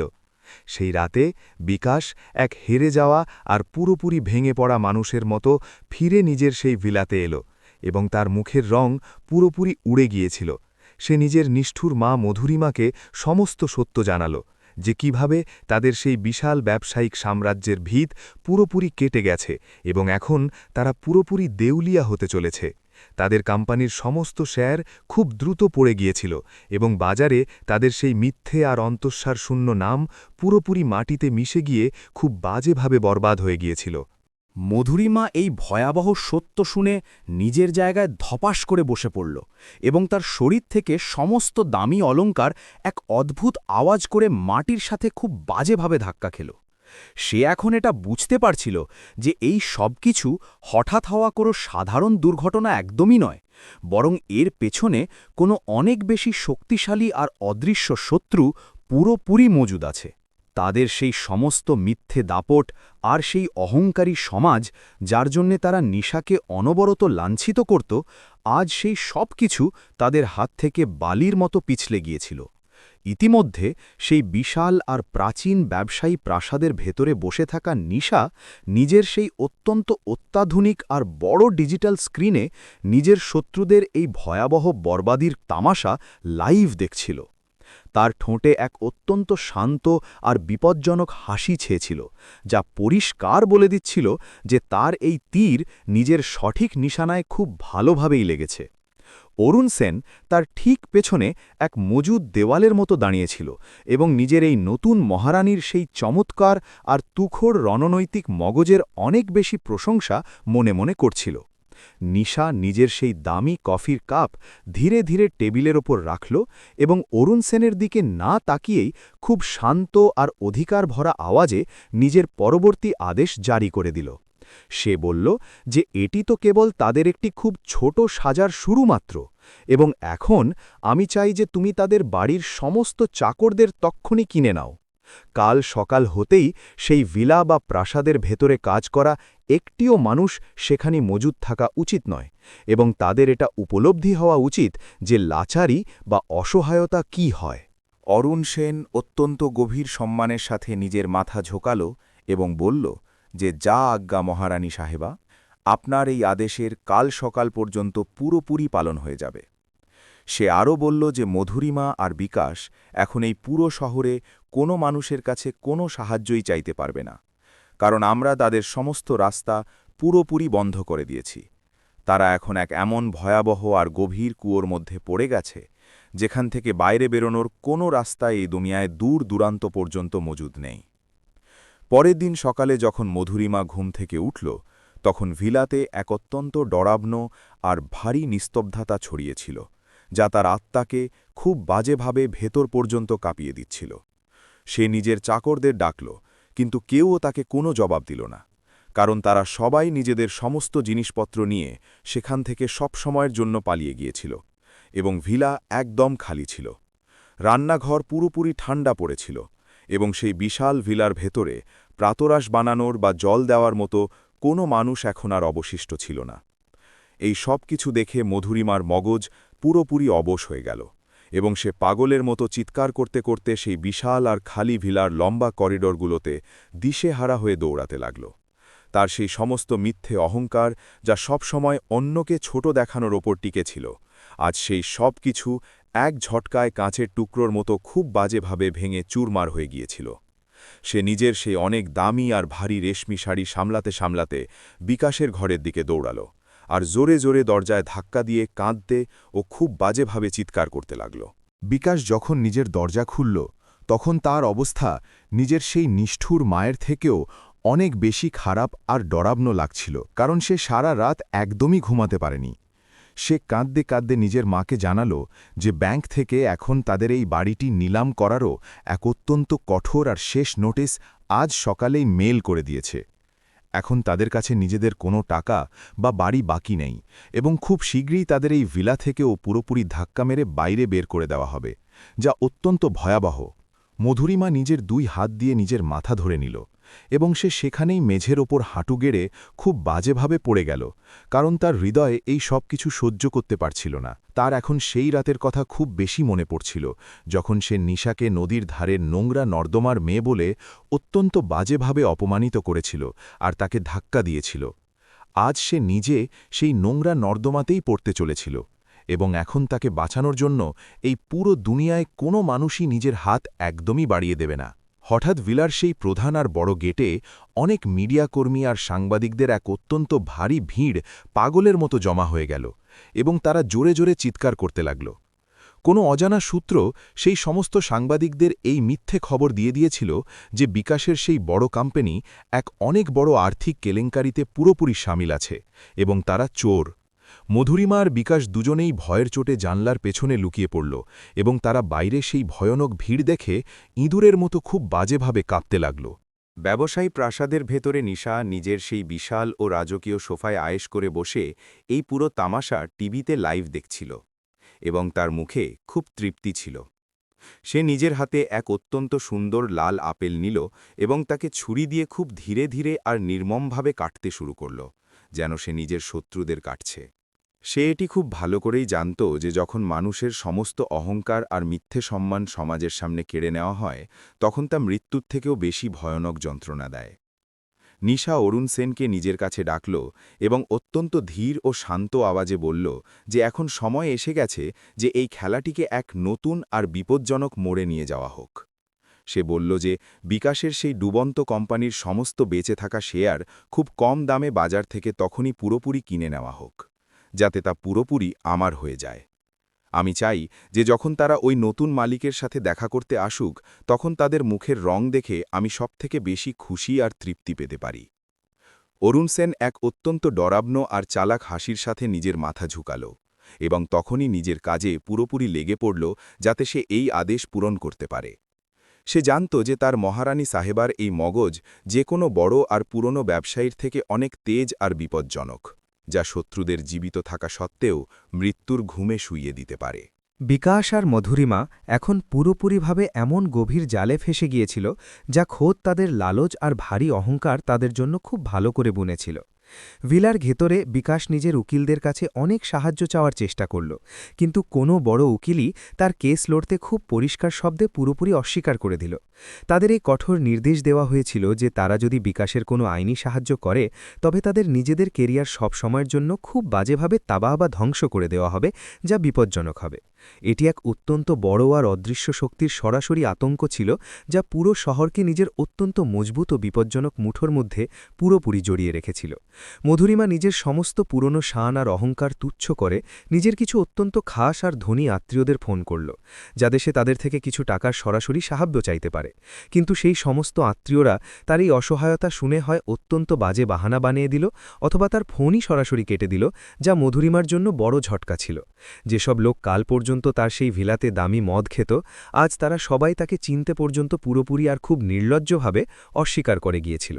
সন্ধ্যা হতে হতে ভিলার সমস্ত বিদ্যুৎ আর জলের সাপ্লাইও পুরোপুরি কেটে দেওয়া হলো এবং সেই চমৎকার ভিলা এক অত্যন্ত ডরাবনো আর অন্ধকার ভূত বাংলোয় পুরোপুরি বদলে গেল। মধুরিমা আর বিকাশ দুজনেই একটি ঘরে খুব বেশি ভয় পেয়ে বসেছিল এবং তাদের চারদিকে কেবল অন্ধকার আর তাদের নিজস্ব অত্যন্ত ভয়াবহ ও ডরাবনো ভবিষ্যৎ পুরোপুরি মজুদ ছিল। তারা বুঝতে পারছিল না যে আসলে রাতারাতি আকাশ থেকে পড়ে পাতালে কিভাবে পৌঁছে গেল, এবং তাদের এই সব কিছু এক অত্যন্ত ভয়াবহ ও খারাপ স্বপ্ন মনে হচ্ছিল। তাদের এই বিষয়ে একদমই আন্দাজ ছিল না যে মেয়েটি কখনো তাদের বাড়িতে তাদের সমস্ত গালিগালাজ চুপচাপ শুনত, সেই এই সময় তাদের এই ভয়াবহ আর ভয়ানক পতনের একমাত্র সূত্রধার ছিল। নিশা নিজের সেই ব্যবসায়ী প্রাসাদে খুব আয়েশ করে বসেছিল এবং সে নিজের দাদাজির সেই বিশাল ব্যবসাকে আরও বেশি উচ্চতায় নিয়ে যাওয়ার জন্যে বেশ কিছু নতুন পরিকল্পনা বানাচ্ছিল। তার সেই মগজ, যা নদীর ধারের মুশকিলগুলোতে পুরোপুরি পেকে গিয়েছিল, এখন শত্রুদের জন্যে এক অত্যন্ত বিপজ্জনক আর প্রাণঘাতী হাতিয়ার হয়ে গিয়েছিল। সে অরুণ সেনকে আরও একটি সরাসরি আদেশ দিল যে শহরের সবথেকে বড় আর চমৎকার হোটেলে এক অত্যন্ত ভব্য আর ব্যবসায়ী পার্টির তখনই আয়োজন করা হোক, যাতে সমস্ত ধনী লোক আসবে। সে বলল যে এই পার্টিতে শহরের সমস্ত বড় আর প্রধান রাজনীতিবিদ ও ব্যবসায়ীরা মজুদ থাকা উচিত, যাতে আমি তাদের নিজের এই নতুন আর আসল ব্যবসায়ী শক্তির এক অত্যন্ত সরাসরি ও ভয়াবহ অনুভূতি করাতে পারি। সে চাইছিল যে মধুরিমা আর বিকাশও কোনোভাবে ভিখারি হয়ে সেই বড় পার্টিতে অবশ্যই আসুক, যাতে সে তাদের শেষ শিকার খুব ভালোভাবে করতে পারে। অরুণ সেন খুশিতে ভরে গিয়ে বলল যে মহারানী সাহেবা, এই পরিকল্পনাটি অনেক বেশি চমৎকার আর বিপজ্জনক, যা শত্রুদের এক ঝটকায় সবসময়ের জন্য পুরোপুরি শেষ করে দেবে। সে বলল যে আমি এই কথার পুরো ও পাকা ব্যবস্থা করব, যাতে বিকাশ আর তার মায়ের কাছেও কোনোভাবে সেই ব্যবসায়ী পার্টির এক অত্যন্ত ছোট আমন্ত্রণপত্র অবশ্যই পৌঁছে যায়। তারা নিজেদের ডুবন্ত নৌকা বাঁচানোর জন্য সেই পার্টিতে কোনো না কোনোভাবে অবশ্যই আসবে, আর ওখানেই তাদের সবথেকে ভয়াবহ আর শেষ পরিণাম হবে। নিশা জানলার বাইরে সেই রাতের কালো আর ঘন অন্ধকার দেখল এবং তার চোখে এক অত্যন্ত ডরাভন আর অদ্ভুত চমক পুরোপুরি ছেয়ে গেল, যা খুব তেজ ছিল। সে নিজের 2 হাত নিজেদের মধ্যে খুব জোরে রাখল এবং নিজের মনে এটি পাকা ঠিক করে নিল যে সে এই শেষ আঘাতকে এতটা বেশি যন্ত্রণাদায়ক বানাবে যে দুনিয়ার সব সময় মনে রাখবে। এখন সেই সময় পুরোপুরি এসে গিয়েছিল যখন সে নিজের আসল আর ডরাভনো চেহারা সেই সমস্ত অহংকারী লোকেদের সামনে খুব শানের সাথে পুরোপুরিভাবে প্রকাশ করবে। ভিলার সেই অত্যন্ত ঘন আর ডরাভনো অন্ধকারে মধুরিমা অনবরত কাঁদছিল এবং ভগবানের কাছে নিজের এই ভয়াবহ বরবাদি থামিয়ে দেওয়ার জন্যে অনবরত আর খুব বাজেভাবে ভিক্ষে চাইছিল। কিন্তু সে এই কথাটি পুরোপুরি ভুলে গিয়েছিল যে যখন সে নিজের অহংকারে অন্ধ হয়ে সেই বেচারি নিশার ওপর অত্যন্ত ভয়াবহ জুলুম করছিল, তখন সে ভগবানকে একদমই মানেনি। এখন তার সেই সমস্ত পাপ এক অত্যন্ত বিপজ্জনক আর বড় রাক্ষসের রূপ নিয়ে তাকে সব সময়ের জন্য পুরোপুরি গিলে ফেলার জন্য তার সামনে দাঁড়িয়েছিল। বিকাশ সেই অন্ধকার ঘরে একদম এক পাথরের বেজান মূর্তির মতো চুপচাপ আর খুব বাজেভাবে ভয় পেয়ে দাঁড়িয়েছিল, এবং তার নিঃশ্বাস ভয়ের চোটে খুব দ্রুততার সাথে চলছিল।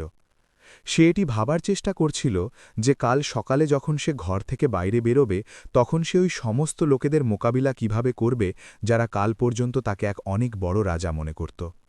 তার সেই মিথ্যে আর নকল দুনিয়া এখন পুরোপুরি শেষ হয়ে গিয়েছিল এবং এক অত্যন্ত ভয়াবহ আর ভয়ানক সত্য তার অপেক্ষা করছিল। ব্যবসায়ী প্রাসাদের সেই সবথেকে বড় আর নির্জন ঘরে রাতের অন্ধকার পুরোপুরি ছেয়ে গিয়েছিল, কিন্তু নিশার সেই তীক্ষ্ণ মগজে এখনও দিনের আলো আর এক বিপজ্জনক পরিকল্পনা চলছিল। সে নিজের সেই অত্যাধুনিক আর বড় ল্যাপটপের স্ক্রিনে বিকাশের কোম্পানির সেই সমস্ত পড়ে যাওয়া শেয়ারের সংখ্যাগুলোকে অনেক বেশি গভীর আর ঠান্ডা নজরে দেখা শুরু করে দিল। অরুণ সেন তার ঠিক পেছনে এক মজবুত ঢালের মতো দাঁড়িয়েছিল এবং তার প্রতিটি সরাসরি ইশারার খুব অস্থিরতার সাথে অপেক্ষা করছিল, যাতে ভিলাকে বরবাদ করতে পারে। নিশা নিজের আঙুল কিবোর্ডের ওপর অত্যন্ত দ্রুত তার সাথে চালাল এবং বাজারে মজুদ বিকাশের কোম্পানির যতগুলো বেঁচে থাকা শেয়ার ছিল সেই সমস্তগুলোকে বেনামি পদ্ধতিতে ভারী মাত্রায় কেনা শুরু করে দিল। সেই কথাটি খুব ভালোভাবেই জানত যে এই সময় ওই কোম্পানি পুরোপুরি দেউলিয়া হওয়ার দোরগোড়ায় আছে এবং বিকাশ নিজের ওই বেঁচে থাকা শেয়ারগুলোকে 20 বা তুচ্ছ দামে বেচার জন্য বাধ্য হয়ে যাবে। এটি এক এমন ভয়াবহ আর সরাসরি জাল ছিল যা সে অনেক বেশি সাবধানতা আর ঠান্ডা মগজে বুনেছিল। নিজের সেই নরকতুল্য সংসারী জীবনে যখন সে ভিলাতে এক পরিচারিকার মতো কাজ করত তখন সে বিকাশের অনেক গোপন ফাইল আর ব্যবসায়িক নথিপত্র খুব মন দিয়ে পড়েছিল আর বুঝেছিল। বিকাশ সবসময় মদের নেশায় নিজের সেই নিষ্ঠুর মায়ের সামনে নিজের সেই সব চুরিয়ে লুকিয়ে করা বেইমানি আর কালো টাকার লেনদেনের পুরো কাঁচা খতিয়ান খুব অহংকারের সাথে খুলে ধরত। আজ সেই সব পুরনো আর গভীর তথ্য নিশার জন্য এক অনেক বড় আর বিপজ্জনক হাতিয়ার হিসেবে পুরোপুরি কাজে আসছিল। সে অরুণ সেনকে নিজের দিকে ঘোরার এক অত্যন্ত সরাসরি ও কঠোর ইশারা করল এবং নিজের সেই ভারী গলায় নিজের পরবর্তী ভয়াবহ আদেশ কোনো দয়া ছাড়াই তক্ষণি পুরোপুরিভাবে জারি করে দিল।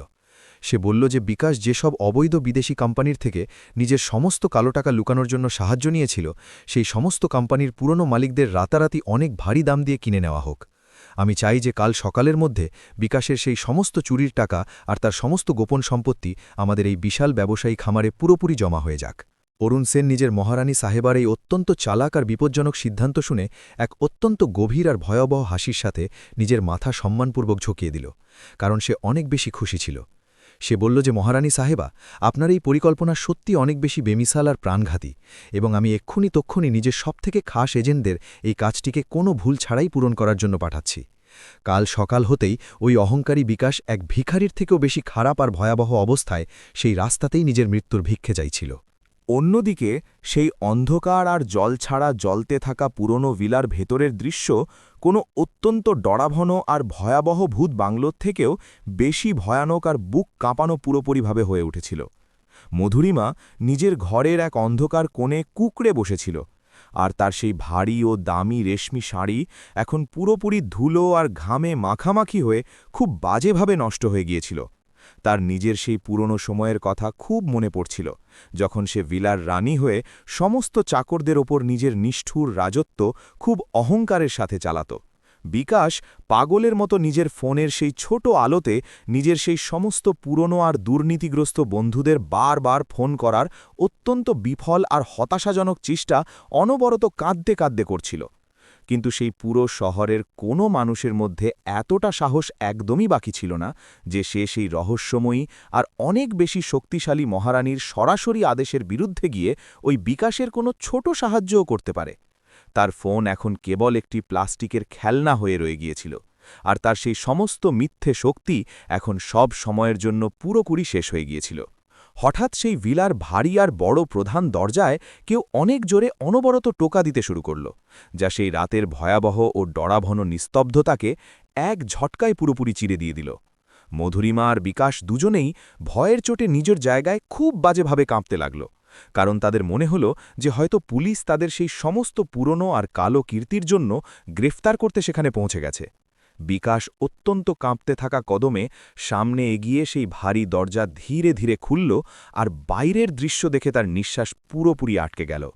দরজার বাইরে কালো রঙের স্যুট পরা দুই অত্যন্ত হিংস্র আর বিশাল শরীরের গার্ড দাঁড়িয়েছিল, যাদের চোখে এক অত্যন্ত ঠান্ডা আর প্রাণঘাতী অবজ্ঞা পরিষ্কারভাবে নজর আসছিল, যা ডরাবনো ছিল। তাদের মধ্যে এক গার্ড বিকাশের সেই কাঁপতে ফাঁকা হাতে এক অত্যন্ত সুন্দর আর ব্যবসায়ী সোনার মোহর দেওয়া কালো খাম কঠোরতার সাথে ধরিয়ে দিল, এবং কোনো শব্দ না বলে সেখান থেকে তক্ষুনি চলে গেল।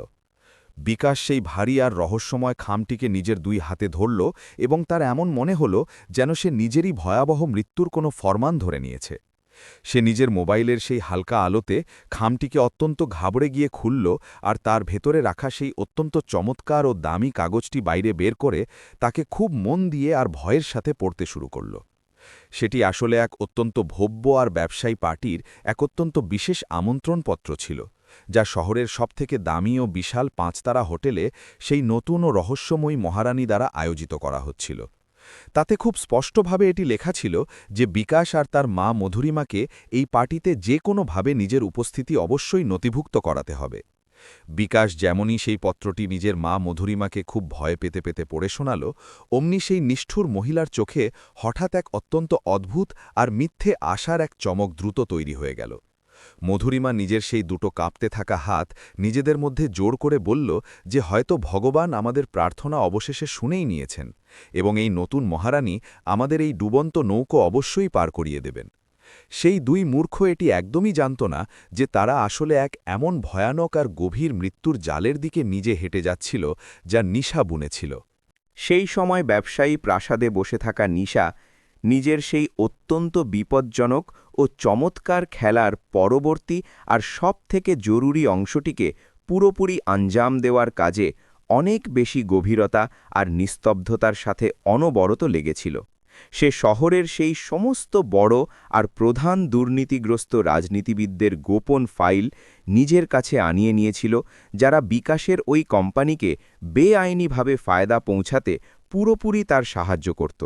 সে সেই সমস্ত রাজনীতিবিদদের খুব কাঁচা আর সরাসরি বার্তা পাঠিয়ে দিয়েছিল যে যদি তারা সেই ব্যবসায়ী পার্টিতে কদম না রাখে, তবে তাদের সমস্ত নোংরা রহস্য সব সময়ের জন্য ফাঁস করে দেওয়া হবে।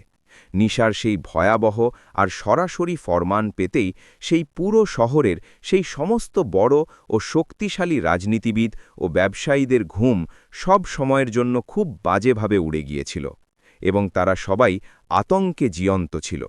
ওই লোকেরা এই কথাটি খুব ভালোভাবেই বুঝে গিয়েছিল যে এই নতুন মহারানী কোনো সাধারণ মহিলা একদমই নয়, বরং সে এক এমন অনেক বড় আর ভয়ানক মৃত্যুর তুফান যে কাউকে জীবিত ছাড়বে না। তারা সবাই নিজের প্রাণ আর সেই মিথ্যে সম্মান বাঁচানোর জন্য সেই ব্যবসায়ী পার্টিতে যে কোনোভাবে সামিল হওয়ার নিজের পাকা সিদ্ধান্ত ভয়ের চোটে নিয়ে নিয়েছিল।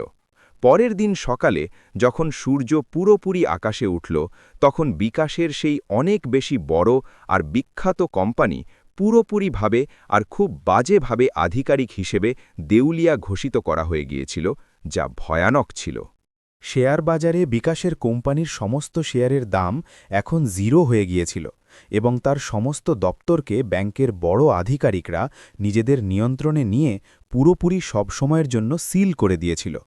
এই খবর পুরো শহরের খবরের কাগজে আর বড় নিউজ চ্যানেলগুলোতে এক অত্যন্ত ভয়ানক আর বড় আগুনের মতো দ্রুত সব দিকে ছড়িয়ে গিয়েছিল, যা সবাইকে নাড়িয়ে দিল। মধুরিমা আর বিকাশ নিজেদের সেই সমস্ত পুরনো হয়ে যাওয়া কাপড়গুলো কোনোভাবে অনেক বেশি অসহায়তার সাথে পরে নিল, কারণ তাদের কাছে এখন আর কোনো নতুন বা ভালো কাপড় পরার জন্য একদমই বাকি ছিল না। তারা দুজনে এক ট্যাক্সি ভাড়া করে সেই অনেক বড় আর বিশাল 5 তারা হোটেলের দিকে ভয় পেতে পেতে যেতে লাগল, যেখানে সেই রহস্যময়ী মহারানী নিজের সেই ভয়াবহ আর অনেক বড় জাল তাদের জন্য পুরোপুরি বিছিয়ে রেখেছিল। তারা এটি একদমই জানত না যে মহিলার পায়ে তারা নিজেদের জীবনের ভিক্ষে চাইতে যাচ্ছে, সেই মহিলা আর কেউ নয় বরং সেই বেচারি নিশাই ছিল। সেই সময় ব্যবসায়ী প্রাসাদের সেই সবথেকে বড় আর চমৎকার ঘরে নিশা নিজের সেই ব্যবসায়ী সেবিকাদের অনেক বেশি সাহায্যে এই ভয়ানক আর ভয়াবহ রাতের জন্য নিজেকে পুরোপুরি আর ভালোভাবে তৈরি করছিল। সে এক অত্যন্ত দামি আর সুন্দর কালো রঙের চমৎকার ব্যবসায়ী পোশাক পরার জন্য বেছে নিয়েছিল, যা তার সেই অত্যন্ত বিপজ্জনক আর ভয়াবহ রূপকে আরও বেশি শক্তিশালী ও ডরাভনো বানিয়ে সকলের সামনে পুরোপুরি পেশ করছিল। তার গলায় সেই অনেক বেশি দামি আর পুরনো খানদানি হীরের হার চকচক করছিল, যা এই কথার সরাসরি প্রমাণ ছিল যে সে এই বিশাল সাম্রাজ্যের একমাত্র মালিক ছিল। অরুণ সেন অনেক সম্মানের সাথে নিজের মাথা ঝুঁকিয়ে সেই ঘরের ভেতরে ধীরে ধীরে প্রবেশ করল এবং নিজের মহারানী সাহেবার এই অনেক বেশি অদ্ভুত আর ভয়াবহ রূপ দেখে সে পুরোপুরি অবাক হয়ে গেল। সে বলল যে মহারানী সাহেবা, শহরের সমস্ত বড় আর প্রধান অতিথিরা সেই বিশাল হোটেলের ব্যবসায়ী হলে পুরোপুরি পৌঁছে গেছে এবং এখন শুধু আপনার ওখানে পৌঁছনোরই খুব অস্থিরতার সাথে অপেক্ষা করা হচ্ছে। বিকাশ আর সেই নিষ্ঠুর মধুরিমাও বাইরে প্রধান দরজায় ভিখারিদের মতো দাঁড়িয়ে থেকে ভেতরে যাওয়ার অনুমতির অনবরত মিনতি করতে করতে অপেক্ষা করছে। নিশার সেই সুন্দর ঠোঁটে এক অত্যন্ত ঠান্ডা আর ভয়াবহ হাসি পুরোপুরি ফুটে উঠল, যা সেই ঘরের পরিবেশকে এক ঝটকায় অনেক বেশি ভয়ানক আর রহস্যময় বানিয়ে দিল, যা কোনো তুফান আসার সংকেত ছিল। সে খুব শান্ত কিন্তু অধিকার ভরা আওয়াজে অরুণ সেনকে নিজের সরাসরি আদেশ দিয়ে বলল যে ওই 2 ভিখারিকে তক্ষুনি ভেতরে আসার অনুমতি দিয়ে দেওয়া হোক, যাতে ওই লোকেরা নিজেদের মৃত্যুর খেলার মজা ভালোভাবে নিতে পারে। আমি চাই যে তারা দুজনে নিজেদের ওই খোলা চোখে নিজেদের এই ভয়াবহ বরবাদির সেই পুরো আর ডরাবনো তামাশা খুব কাছ থেকে আর খুব ভালোভাবে দেখতে পারে। সে নিজের সেই চমৎকার আর ভারী কালো রঙের বেন্টলি গাড়িতে পুরো ব্যবসায়ী দাপট আর অহংকারের সাথে বসে গেল এবং সেই গাড়িটি সেই চকচকে হোটেলের দিকে এক অত্যন্ত বিপজ্জনক গতিতে দ্রুত ছুটতে লাগল। রাস্তায় সে নিজের চোখ বন্ধ করে আরও একবার সেই সমস্ত পুরনো আর যন্ত্রণাদায়ক দিনগুলোকে খুব গভীরতার সাথে মনে করল, যখন মধুরিমা তাকে প্রতিটি ছোট কথায় গালিগালাজ দিয়ে খুব বাজেভাবে অপমানিত করত। আজ সে সেই সমস্ত পুরনো হিসেবগুলোকে এক ঝটকায় আর অত্যন্ত ভয়াবহ পদ্ধতিতে সব সময়ের জন্য পুরোপুরি সমান করতে যাচ্ছিল। যেমনই তার সেই চমৎকার আর চকচকে গাড়ি সেই বিশাল 5 তারা হোটেলের প্রধান আর বড় প্রবেশদ্বারে গিয়ে খুব শানের সাথে থামল, অমনি সেখানে মজুদ সমস্ত সাংবাদিক আর মিডিয়া কর্মীদের ভারী ভিড় পাগল হয়ে গেল। সবার ক্যামেরার ফ্ল্যাশলাইট অত্যন্ত দ্রুততার সাথে জ্বলতে লাগল, যাতে তারা সেই নতুন ও রহস্যময়ী মহারানীর শুধুমাত্র এক ছোট ঝলক নিজেদের ওই বড় ক্যামেরাগুলোতে খুব ভালোভাবে বন্দি করতে পারে। হোটেলের সমস্ত বড় ম্যানেজার আর গার্ডরা অনেক বেশি ভয়ে আর সম্মানের সাথে মাথা ঝুঁকিয়ে সেই ভয়াবহ মহারানীর অভ্যর্থনার জন্য সেখানে পুরোপুরি তৈরি দাঁড়িয়েছিল। অরুণ সেন খুব ফুর্তির সাথে সামনে এগিয়ে সেই ভারী আর চমৎকার দরজা খুলল এবং নিশা নিজের সেই মজবুত আর অত্যন্ত সুন্দর কদমগুলোকে সেই লাল রঙের দামি কার্পেটের ওপর পুরোপুরি মজবুতভাবে শানের সাথে রাখল। তার সেই ভয়াবহ আর অনেক বেশি শক্তিশালী রূপ দেখে সেখানে মজুদ প্রতিটি মানুষের নিঃশ্বাস পুরোপুরি আটকে গেল এবং পুরো পরিবেশে এক অদ্ভুত ভয় আর অত্যন্ত ভারী নিস্তব্ধতা এক ঝটকায় পুরোপুরি ছেয়ে গেল। কারোরই নিজের চোখের ওপর একদম বিশ্বাস হচ্ছিল না যে এটি সেই নদীর ধারের লাচার বা অসহায় মেয়েটি যাকে বিকাশ নিজের বাড়ি থেকে ধাক্কা মেরে বের করে দিয়েছিল। সে কারোর দিকে না তাকিয়ে অনেক অহংকার আর ব্যবসায়ী শানের সাথে সেই বড় ও বিশাল হোটেলের ভেতরে দাখিল হল, যেখানে সেই চমৎকার ও ভব্য ব্যবসায়ী পার্টির পুরো ও ভয়াবহ আয়োজন খুব ভালোভাবে করা হয়েছিল। তার ভেতরে কদম রাখতেই সেই পুরো হলে মজুদ শহরের সমস্ত ধনী আর শক্তিশালী লোক ভয়ের চোটে নিজে থেকেই পেছনের দিকে সরতে লাগল এবং তারা তার হাঁটার জন্য এক অত্যন্ত চওড়া রাস্তা নিজে থেকেই খালি করে দিল। এটি এক ডরাবনো আর সরাসরি সংকেত ছিল যে সে এখন এই পুরো শহর আর ওই সমস্ত অহংকারী লোকেদের একমাত্র আর সবথেকে বড় রানী পুরোপুরিভাবে হয়ে গেছে। হলের এক অত্যন্ত অন্ধকার আর ছোট কোণে বিকাশ আর মধুরিমা একে অপরের হাত শক্ত করে ধরে ভিখারিদের মতো দাঁড়িয়েছিল এবং তাদের মুখে এক অত্যন্ত ডরাবনো আর ভারী আতঙ্ক পুরোপুরি পরিষ্কারভাবে নজর আসছিল। তারা এখনও পর্যন্ত সেই মহারানীর মুখ একদমই দেখেনি, কারণ তাদের সামনে অনেক ধনী লোকের এক ভারী ভিড় পুরোপুরি দাঁড়িয়েছিল, যা তাদের সামনের দিকে দেখার কোনো সুযোগ দিচ্ছিল না। তারা দুজনে পাগলের মতো এটি ভাবছিল যে যেমনই মহারানীর সামনে আসবে অমনি তারা তার পায়ে পড়ে নিজেদের প্রাণের ভিক্ষে চেয়ে নেবে আর নিজেদের সমস্ত গুনাহের বা পাপের ক্ষমা চেয়ে নেবে। নিশা সেই হলের ঠিক মাঝখানে রাখা সেই অত্যন্ত চমৎকার আর উঁচু ব্যবসায়ী সোনার সিংহাসনের দিকে অত্যন্ত মজবুত আর ঠান্ডা মগজের সাথে এগিয়ে গেল এবং পুরো অহংকারের সাথে তার ওপর গিয়ে অত্যন্ত আয়েশ করে বসে পড়ল। তার বসতেই পুরো হলে এক অত্যন্ত ডরাবনো আর ভারী নিস্তব্ধতা ছেয়ে গেল, যা কোনো শ্মশান ঘাটের থেকেও অনেক বেশি খফনাক বা ভয়ানক লাগছিল, কারণ কোনো মানুষই সেখানে জোরে শ্বাস নেওয়ার সাহস পর্যন্ত করতে পারছিল না।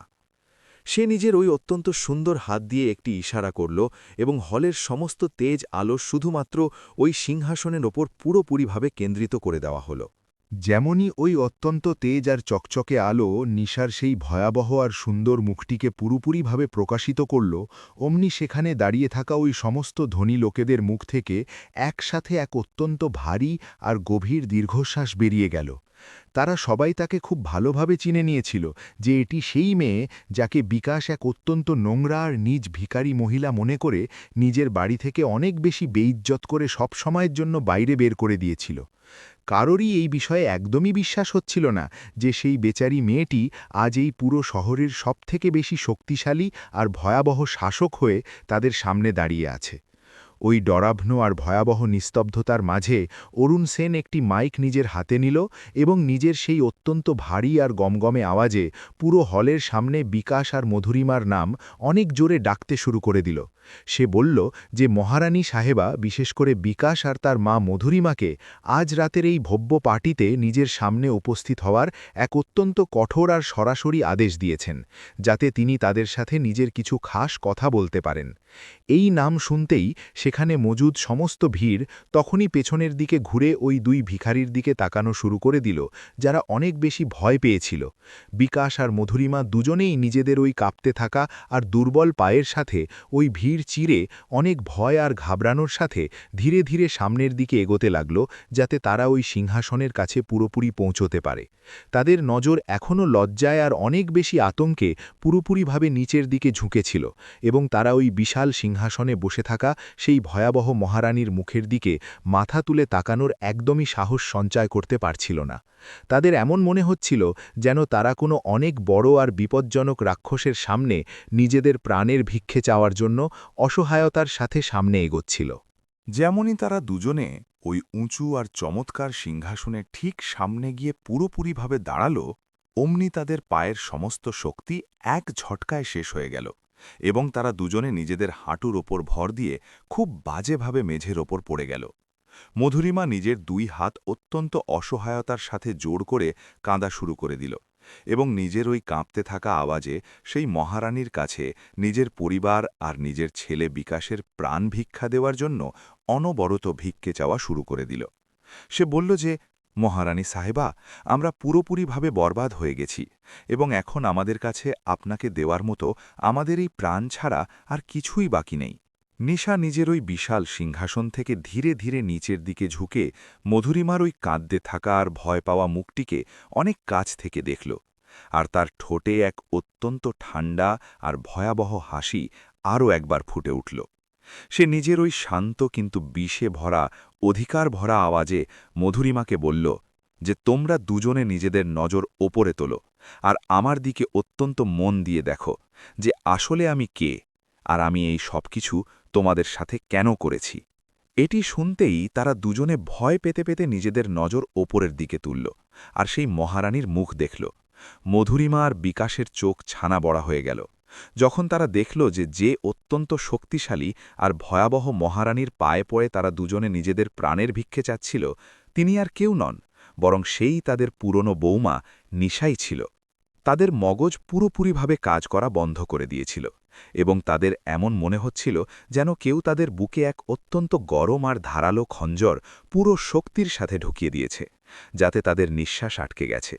এটি সেই ভয়াবহ মুহূর্ত ছিল যার অপেক্ষা নিশা নিজের জীবনের প্রতিটি দিন করেছিল, এবং এখন সেই জাল পুরোপুরিভাবে তাদের ওপর এঁটে বসেছিল। মধুরিমা আর বিকাশের চোখ এই ভয়ানক সত্য দেখে এতটাই বেশি বড় হয়ে গিয়েছিল যে যেন তারা নিজের জায়গায় পাথরের বেজান মূর্তিতে পরিণত হয়েছে।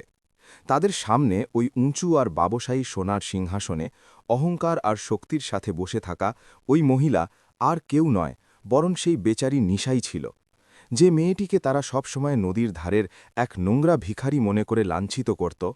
আজ সেই পুরো শহরের সবথেকে বড় আর বিপজ্জনক মহারানী হয়ে তাদের নিজের জুতো নিচে খুব বাজেভাবে পিষে ফেলার জন্য পুরোপুরি তৈরি বসেছিল। নিশা নিজের মুখে এক অত্যন্ত ঠান্ডা আর ভয়াবহ হাসি এনে ওই দুই ভিখারিকে অনেক গভীর ও তীক্ষ্ণ নজরে ঘেরা শুরু করে দিল। ওই পুরো বিশাল হলে এক এমন ডরাবনো নিস্তব্ধতা ছেয়েছিল যে কারোর শ্বাস নেওয়ার আওয়াজও সেখানে মজুদ প্রতিটি মানুষ পরিষ্কার শুনতে পাচ্ছিল। সে নিজের হাতে ধরা মাইকটি ধীরে ধীরে ঠোঁটের কাছে রাখল এবং নিজের অধিকার ভরা ও গমগমে আওয়াজে কথা বলা শুরু করল, যা বিকাশ আর মধুরিমার আত্মাকে ভেতর পর্যন্ত খুব বাজেভাবে কাঁপিয়ে দিল। মধুরিমার পুরো শরীর এক শুকনো পাতার মতো অত্যন্ত বাজেভাবে কাঁপতে লাগল, এবং তার গলা থেকে কোনো পরিষ্কার শব্দ বাইরে আসতে পুরোপুরি অস্বীকার করছিল। তার সেই সমস্ত মিথ্যে অহংকার, যা সে নিজের দৌলত আর উঁচু সমাজের জোরে পুরো দুনিয়াকে দেখাত, আজ কাঁচের টুকরোর মতো মাটিতে মিশে গিয়েছিল। সে বারবার নিজের দুই হাত ঘষছিল, এবং তার চোখ থেকে কান্নার এক ভারী নদী অনবরত বয়ে চলছিল, কারণ সে নিজের ভয়াবহ অন্ত অনেক কাছ থেকে পরিষ্কার দেখতে পাচ্ছিল। বিকাশ কোনোভাবে নিজের ভেতরে সামান্য মিথ্যে সাহস অনেক কষ্টে সঞ্চয় করল এবং হাঁটুর উপর ভর দিয়ে সামনের দিকে এগোতে এগোতে নিশার পা ধরার বিফল চেষ্টা করল। সে কাঁদতে কাঁদতে অত্যন্ত দয়া পাওয়ার মতো আওয়াজে বলল যে, নিশা, আমাকে ক্ষমা করে দাও, কারণ আমি তোমার স্বামী আর আমি সব সময় নিজের মায়ের চাপে পড়ে তোমার সাথে খারাপ ব্যবহার করেছিলাম। দয়া করে আমাদের বৈবাহিক সম্পর্কের খাতিরে আমাদের দুজনের প্রাণ আর আমাদের ওই ডুবন্ত ব্যবসাকে আরও একবার বাঁচিয়ে দাও। আমি জীবনভর তোমার গোলাম হয়ে থাকব। নিশা অত্যন্ত ঘৃণা আর তিরস্কারের সাথে নিজের ওই অত্যন্ত সুন্দর আর ব্যবসায়ী পা পেছনের দিকে টেনে নিল, যাতে ওই কাপুরুষ মানুষের নোংরা হাত তাকে একদমই ছুঁতে না পারে। সে বিকাশের দিকে এক অত্যন্ত ঠান্ডা আর ভয়াবহ নজরে তাকিয়ে জোরে বলল যে, তোমার মতো নীচ আর কাপুরুষ মানুষের মুখে স্বামী শব্দটি শুনে আমার অনেক ঘেন্না লাগছে। যখন তোমার এই নিষ্ঠুর মা আমাকে সবার সামনে গালিগালাজ দিত, তখন তোমার ওই মিথ্যে স্বামীর ধর্ম আর অন্তঃসারশূন্য ভালোবাসা হঠাৎ কোন নোংরা গর্তে গিয়ে লুকিয়ে থাকত? ওই বিশাল হলে মজুদ সমস্ত ধনী আর শক্তিশালী লোক এই দুজনের ওই নীচ আসল রূপ শুনে অনেক বেশি অবাক হয়ে আর ঘৃণার সাথে নিজেদের মধ্যে কথা বলতে শুরু করেছিল। নিশা নিজের ব্যবসায়ী সিংহাসনে টান টান হয়ে বসে উঁচু স্বরে ঘোষণা করল যে, আজ তোমার এই ভয়াবহ বরবাদির একমাত্র কারণ শুধু আমি। তোমার ওই কোম্পানি, তোমার সমস্ত শেয়ার আর ওই ভিলা, যার উপর তোমার এত অহংকার ছিল, ওই সব কিছু আমি নিজের তুখড় মগজ ব্যবহার করে মাত্র 2 দিনের মধ্যে সব সময়ের জন্য পুরোপুরিভাবে কেড়ে নিয়েছি। মধুরিমা যখন এই ভয়ানক সত্য পুরোপুরিভাবে জানতে পারল যে তার ওই সমস্ত দৌলত আর সম্মান আসলে এই নিশাই বরবাদ করেছে, তখন সে পাগলের মতো চিৎকার করতে লাগল। সে নিজের মাথার চুল অনেক জোরে ছিঁড়তে ছিঁড়তে বলল যে, তুমি এক অত্যন্ত ভয়ানক ডাইনি, যে আমাদের ওই হাসি খুশি পরিবারকে পুরোপুরিভাবে খেয়ে নিয়েছে। তার মগজ এই অনেক বড় আর ডরাবনো ঝটকা সহ্য করতে পারছিল না, এবং সে ওই মেঝের ওপর পাগলের মতো লুটিয়ে পড়ে জোরে জোরে কাঁদতে আর বিলাপ করতে লাগল। নিশা তার এই পাগলামি ভরা আচরণ দেখে অত্যন্ত ঠান্ডা আর ভয়াবহ হাসি হাসতে হাসতে পুরো হলে মজুদ সমস্ত মানুষের দিকে এক অত্যন্ত তীক্ষ্ণ নজরে তাকাল, যারা খামোশ বা নীরব ছিল। সে মধুরিমাকে বলল যে আমি কোনো ডাইনি নই, বরং আমি তোমার ওই সমস্ত কালো আর নোংরা পাপের সেই ভয়াবহ পরিণাম, যা তোমার ওই মিথ্যে অহংকারকে সব সময়ের জন্যে পিষে দিয়েছে। তুমি আমাকে নদীর ধারের ওই দারিদ্র্যের খোঁটা দিয়ে কষ্ট দিয়েছিলে, এখন তুমিও ওই ভয়াবহ দারিদ্র্যের মধ্যে জ্বলতে জ্বলতে নিজের জীবনের প্রতিটি দিন অনেক কষ্টে কাটাবে। বিকাশ নিজের মাকে পাগলের মতো মেঝের ওপর ছটফট করতে দেখল, তো তার শিরায় এক মিথ্যের রাগ তৈরি হল এবং সে নিজের পায়ের ওপর দাঁড়ানোর চেষ্টা করতে লাগল। সে নিজের আঙুল নিশার দিকে তুলে জোরে বলল যে তুমি এই সব কিছু আমাদের সাথে একদমই করতে পারো না, কারণ আইন আর পুলিশ এখনও এই দেশে মজুদ আছে। আমি তোমার এই সমস্ত বেআইনি চাল আর এই ভয়ানক ষড়যন্ত্র আদালতে পুরোপুরিভাবে প্রমাণ করে দেব, আর তোমাকে তোমার ওই আসল নোংরা জায়গায় ফেরত পাঠিয়েই তবে শান্তির লম্বা নিঃশ্বাস নেব। অরুণ সেন, যে এখন পর্যন্ত অনেক খামোশ বা নিস্তব্ধতার সাথে ওই সিংহাসনের পেছনে দাঁড়িয়েছিল, সে নিজের ভারী কদমে হঠাৎ সামনের দিকে এগোল আর বিকাশের ঠিক সামনে এসে দাঁড়াল। সে নিজের পকেট থেকে কিছু জরুরি আর সরকারি ফাইলের এক ভারী বান্ডিল বাইরে বের করল, আর সেগুলোকে অনেক জোরে বিকাশের ভয় পাওয়া আর ঘামে ভেজা মুখের ওপর পুরো শক্তির সাথে ছুঁড়ে মারল। সে নিজের ডরাবনো আওয়াজে বলল যে এটি তোমার ওই সমস্ত কালো আর বেআইনি কীর্তির সেই পুরো আর পাকা প্রমাণ, যা তোমাকে সবসময়ের জন্য ওই জেলে পচাবে। নিশা নিজের সিংহাসন থেকে নিচের দিকে ইশারা করে অত্যন্ত ঠান্ডা আওয়াজে বিকাশকে ওই শেষ ঝটকা দিল, যা তার সমস্ত রাস্তা সবসময়ের জন্য পুরোপুরিভাবে বন্ধ করে দিল। সে বলল যে পুলিশ বাইরে দরজায় তোমার আর তোমার এই নিষ্ঠুর মায়ের অনেক অস্থিরতার সাথে অপেক্ষা করছে, যাতে তারা তোমাকে তোমার এই সমস্ত ভয়ানক কেলেঙ্কারির জন্য তক্ষুনি গ্রেফতার করতে পারে। তোমরা দুজনে সবসময় নিজেদের ওই মিথ্যে শক্তি আর টাকার জোরে গরিবদের রক্ত চুষেছ, কিন্তু আজ তোমাদের ওই সমস্ত নোংরা খেলা আমারই চোখের সামনে শেষ হচ্ছে। ভলে মজুদ ওই সমস্ত ধনী লোক আর শক্তিশালী রাজনীতিবিদ, যারা কখনো বিকাশের খুব খাস বন্ধু হতো, তারা এখন ভয় পেয়ে গিয়েছিল আর তার থেকে নিজেদের নজর অনেক নির্দয়ভাবে সরিয়ে নিচ্ছিল। কোনো মানুষই সেই নতুন আর ভয়াবহ মহারানীর সরাসরি আদেশের বিরুদ্ধে গিয়ে ওই হেরে যাওয়া আর দেউলিয়া হয়ে যাওয়া বিকাশের সাহায্য করার প্রয়োজন একদমই করতে চাইছিল না। তারা সবাই ভালোভাবে এই কথা বুঝে গিয়েছিল যে এই পুরো সাম্রাজ্যের আসল আর সবথেকে বড় শক্তি শুধু এই সিংহাসনে বসে থাকা নিশার মজুদ হাতের মধ্যেই সুরক্ষিত আছে। মধুরিমা যখন নিজের চারদিকে ওই ধনী লোকেদের মুখে ঘৃণা আর আতঙ্ক দেখল, তখন তার সমস্ত বেঁচে থাকা আশাটুকুও এক ঝটকায় সবসময়ের জন্য পুরোপুরিভাবে মরে গেল। সে মেঝের উপর এক অসহায় পোকার মতো হামাগুড়ি দিয়ে নিশার দিকে সামনে এগোতে লাগল এবং সে নিজের কাঁপতে থাকা হাত দিয়ে তার ওই কিমতি বা দামি আর লম্বা ব্যবসায়ী পোশাক অনেক অসহায়তার সাথে ধরে ফেলল। সে কাঁদতে কাঁদতে বলল যে আমাকে ওই ভয়াবহ জেলে পাঠিও না, আমি ওখানে ওই যন্ত্রণা আর কষ্ট সহ্য করতে করতে অনেক বাজেভাবে ছটফট করে মরে যাব। নিশা অনেক ঘৃণার সাথে নিজের ওই পোশাক এক ঝটকায় টেনে নিল, যাতে মধুরিমার মুখ ওই শক্ত মেঝের ওপর অনেক জোরে ধাক্কা খেল আর তার ভারী চোট লাগল। সে নিজের ডরাভনো আর ঠান্ডা আওয়াজে জবাব দিল যে যখন তুমি আমাকে কোনো ভুল ছাড়াই ওই ভিলাতে বন্দি করে আমাকে ক্ষুধার্ত রাখতে, তখন তোমার কোনো দয়াই একদমই হতো না। আজ এটি তোমার নিজেরই বোনা ওই বিষাক্ত বীজ, যার তিক্ত ফল তোমাকে যে কোনোভাবেই নিজের বেঁচে থাকা জীবনে ওই অন্ধকার জেলের ভেতরে বসে খেতেই হবে।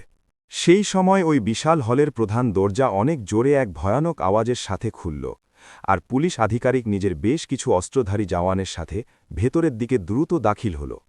ওই পুলিশদের জুতোর ভারী আওয়াজ ওই পুরো নিস্তব্ধতাকে খুব বাজেভাবে চিরে দিচ্ছিল, আর তারা সরাসরি ওই উঁচু সিংহাসনের সামনে এসে অনেক সম্মানের সাথে দাঁড়িয়ে গেল।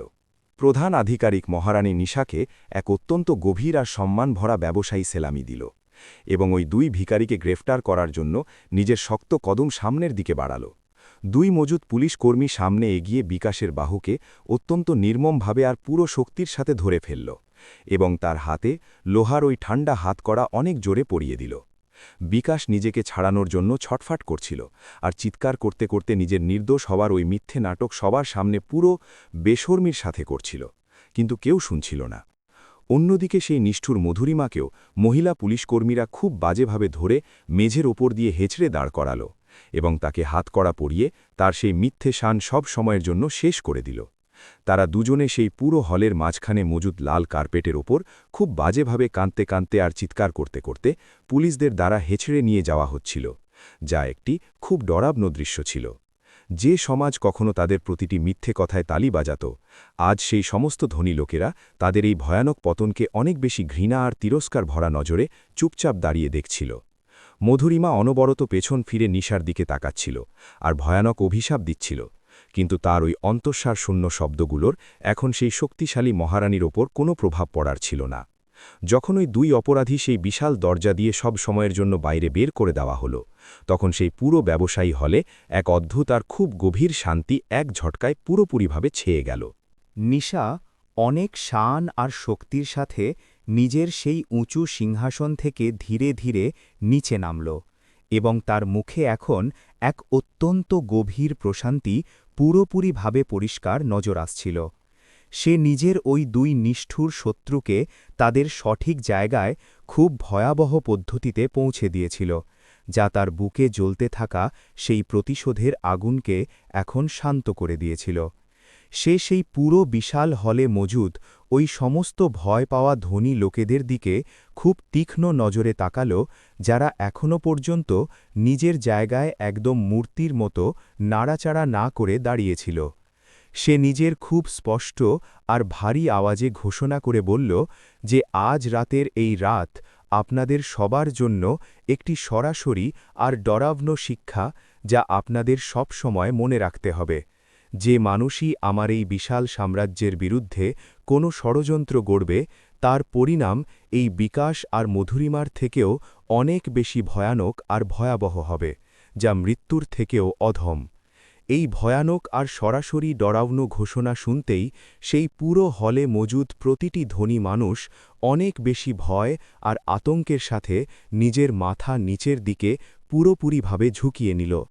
তারা সবাই এক আওয়াজে অনেক সম্মানের সাথে বলল যে মহারানী সাহেবা, আমরা আপনার এই ভারী শক্তি আর বিশাল সাম্রাজ্যের সামনে নিজের হার মানছি এবং আপনার অনুগত হয়ে থাকব।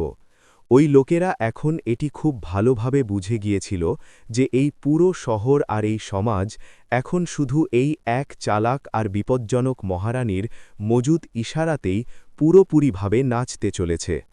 অরুণ সেন সামনে এগিয়ে নিজের মহারানী সাহেবার সামনে গভীর সম্মানের সাথে নিজের মাথা আরও একবার পুরোপুরি ঝুঁকিয়ে দিল, কারণ তার হৃদয় অনেক বেশি গর্বে চড়া হয়ে গিয়েছিল। সে নিজের ভারী আওয়াজে বলল যে মহারানী সাহেবা, আপনি আজ সেটি করে দেখিয়েছেন যা করার জন্য এক অত্যন্ত মজুদ ব্যবসায়ীকেও পুরো জীবনের লম্বা সময় লেগে যায়। আপনি নিজের এই অত্যন্ত বিপজ্জনক খেলা দিয়ে না শুধু নিজের ওই সমস্ত পুরনো শত্রুদের মিটিয়ে দিয়েছেন, বরং এই পুরো বিশাল শহরের ওপর নিজের ভয়াবহ রাজত্ব খুব ভালোভাবে প্রতিষ্ঠিত করে নিয়েছেন। নিশা নিজের মুখে এক শান্ত আর হালকা হাসি এনে অরুণ সেনের দিকে তাকাল, কিন্তু তার মগজে এখনও অনেক নতুন পরিকল্পনা দ্রুততার সাথে অনবরত দৌড়াচ্ছিল। সে জানত যে এটি শুধুমাত্র একটি ছোট জয়, কিন্তু তাকে এই পুরো বিশাল সাম্রাজ্যকে আরও বেশি মজবুত আর অজেয় বানানোর জন্য এখনও অনেক কঠোর পদক্ষেপ নিতে হবে।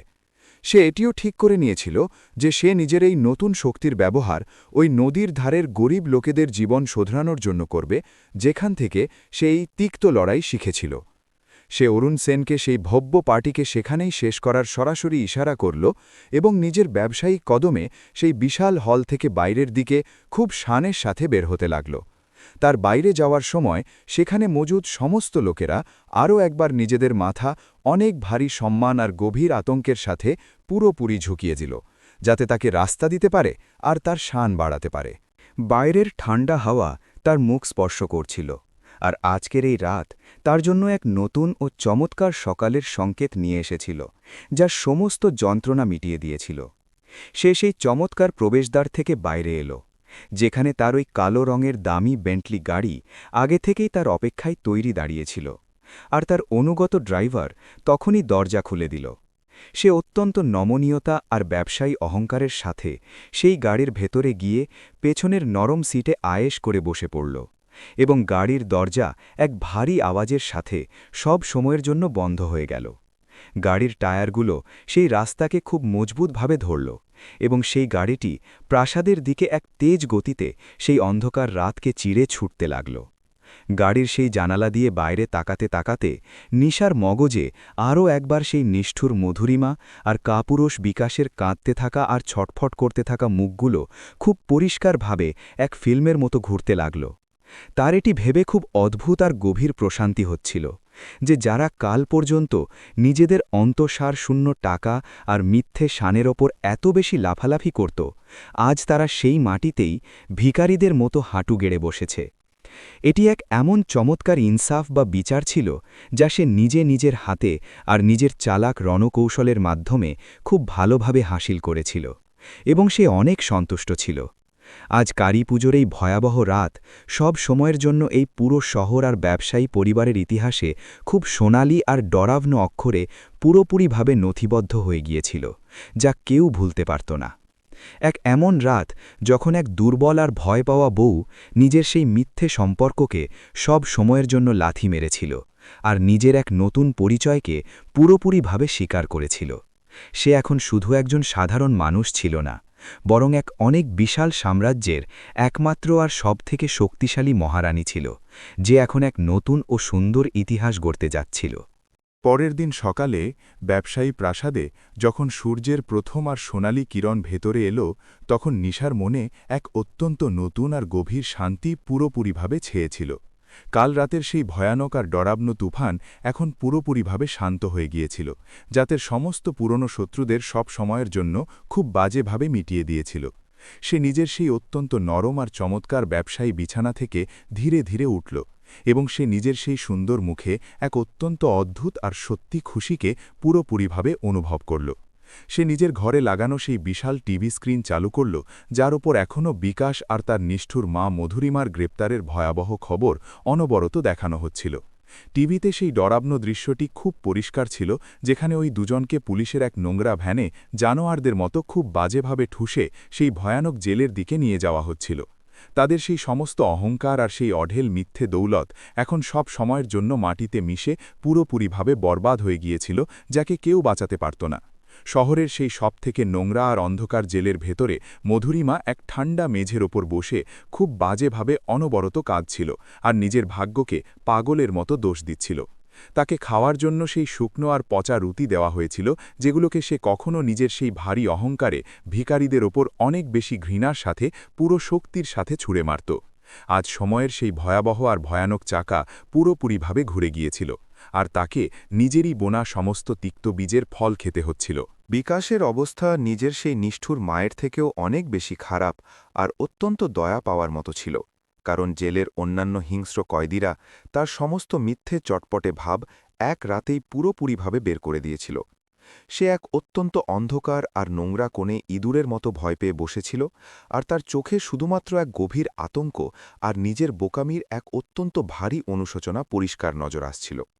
সে এক এমন শক্তিশালী মহারানীর সাথে পাঙ্গা নিয়েছিল, যে তার পুরো অস্তিত্বকেই সব সময়ের জন্য মিটিয়ে দিয়েছিল। নিশা নিজের মুখে এক অত্যন্ত শান্ত আর অদ্ভুত হাসি এনে সেই টিভি তখনই বন্ধ করে দিল, কারণ এখন তাকে ওই নীচ লোকেদের সেই ভয়ানক চেহারা একদমই দেখতে ছিল না। তার মনে ওই দুই ভিখারির জন্য এখন না তো কোনো রাগ বাকি ছিল, আর না তো কোনো মিথ্যে দয়া, বরং কেবল এক অত্যন্ত গভীর আর সত্যি প্রশান্তি পুরোপুরিভাবে বাসা বেঁধে নিয়েছিল। সে প্রকৃতির সেই সবথেকে বড় আর ভয়াবহ ন্যায়কে নিজেরই হাতে খুব ভালোভাবে পূরণ করে দিয়েছিল, যা সবথেকে জরুরি ছিল।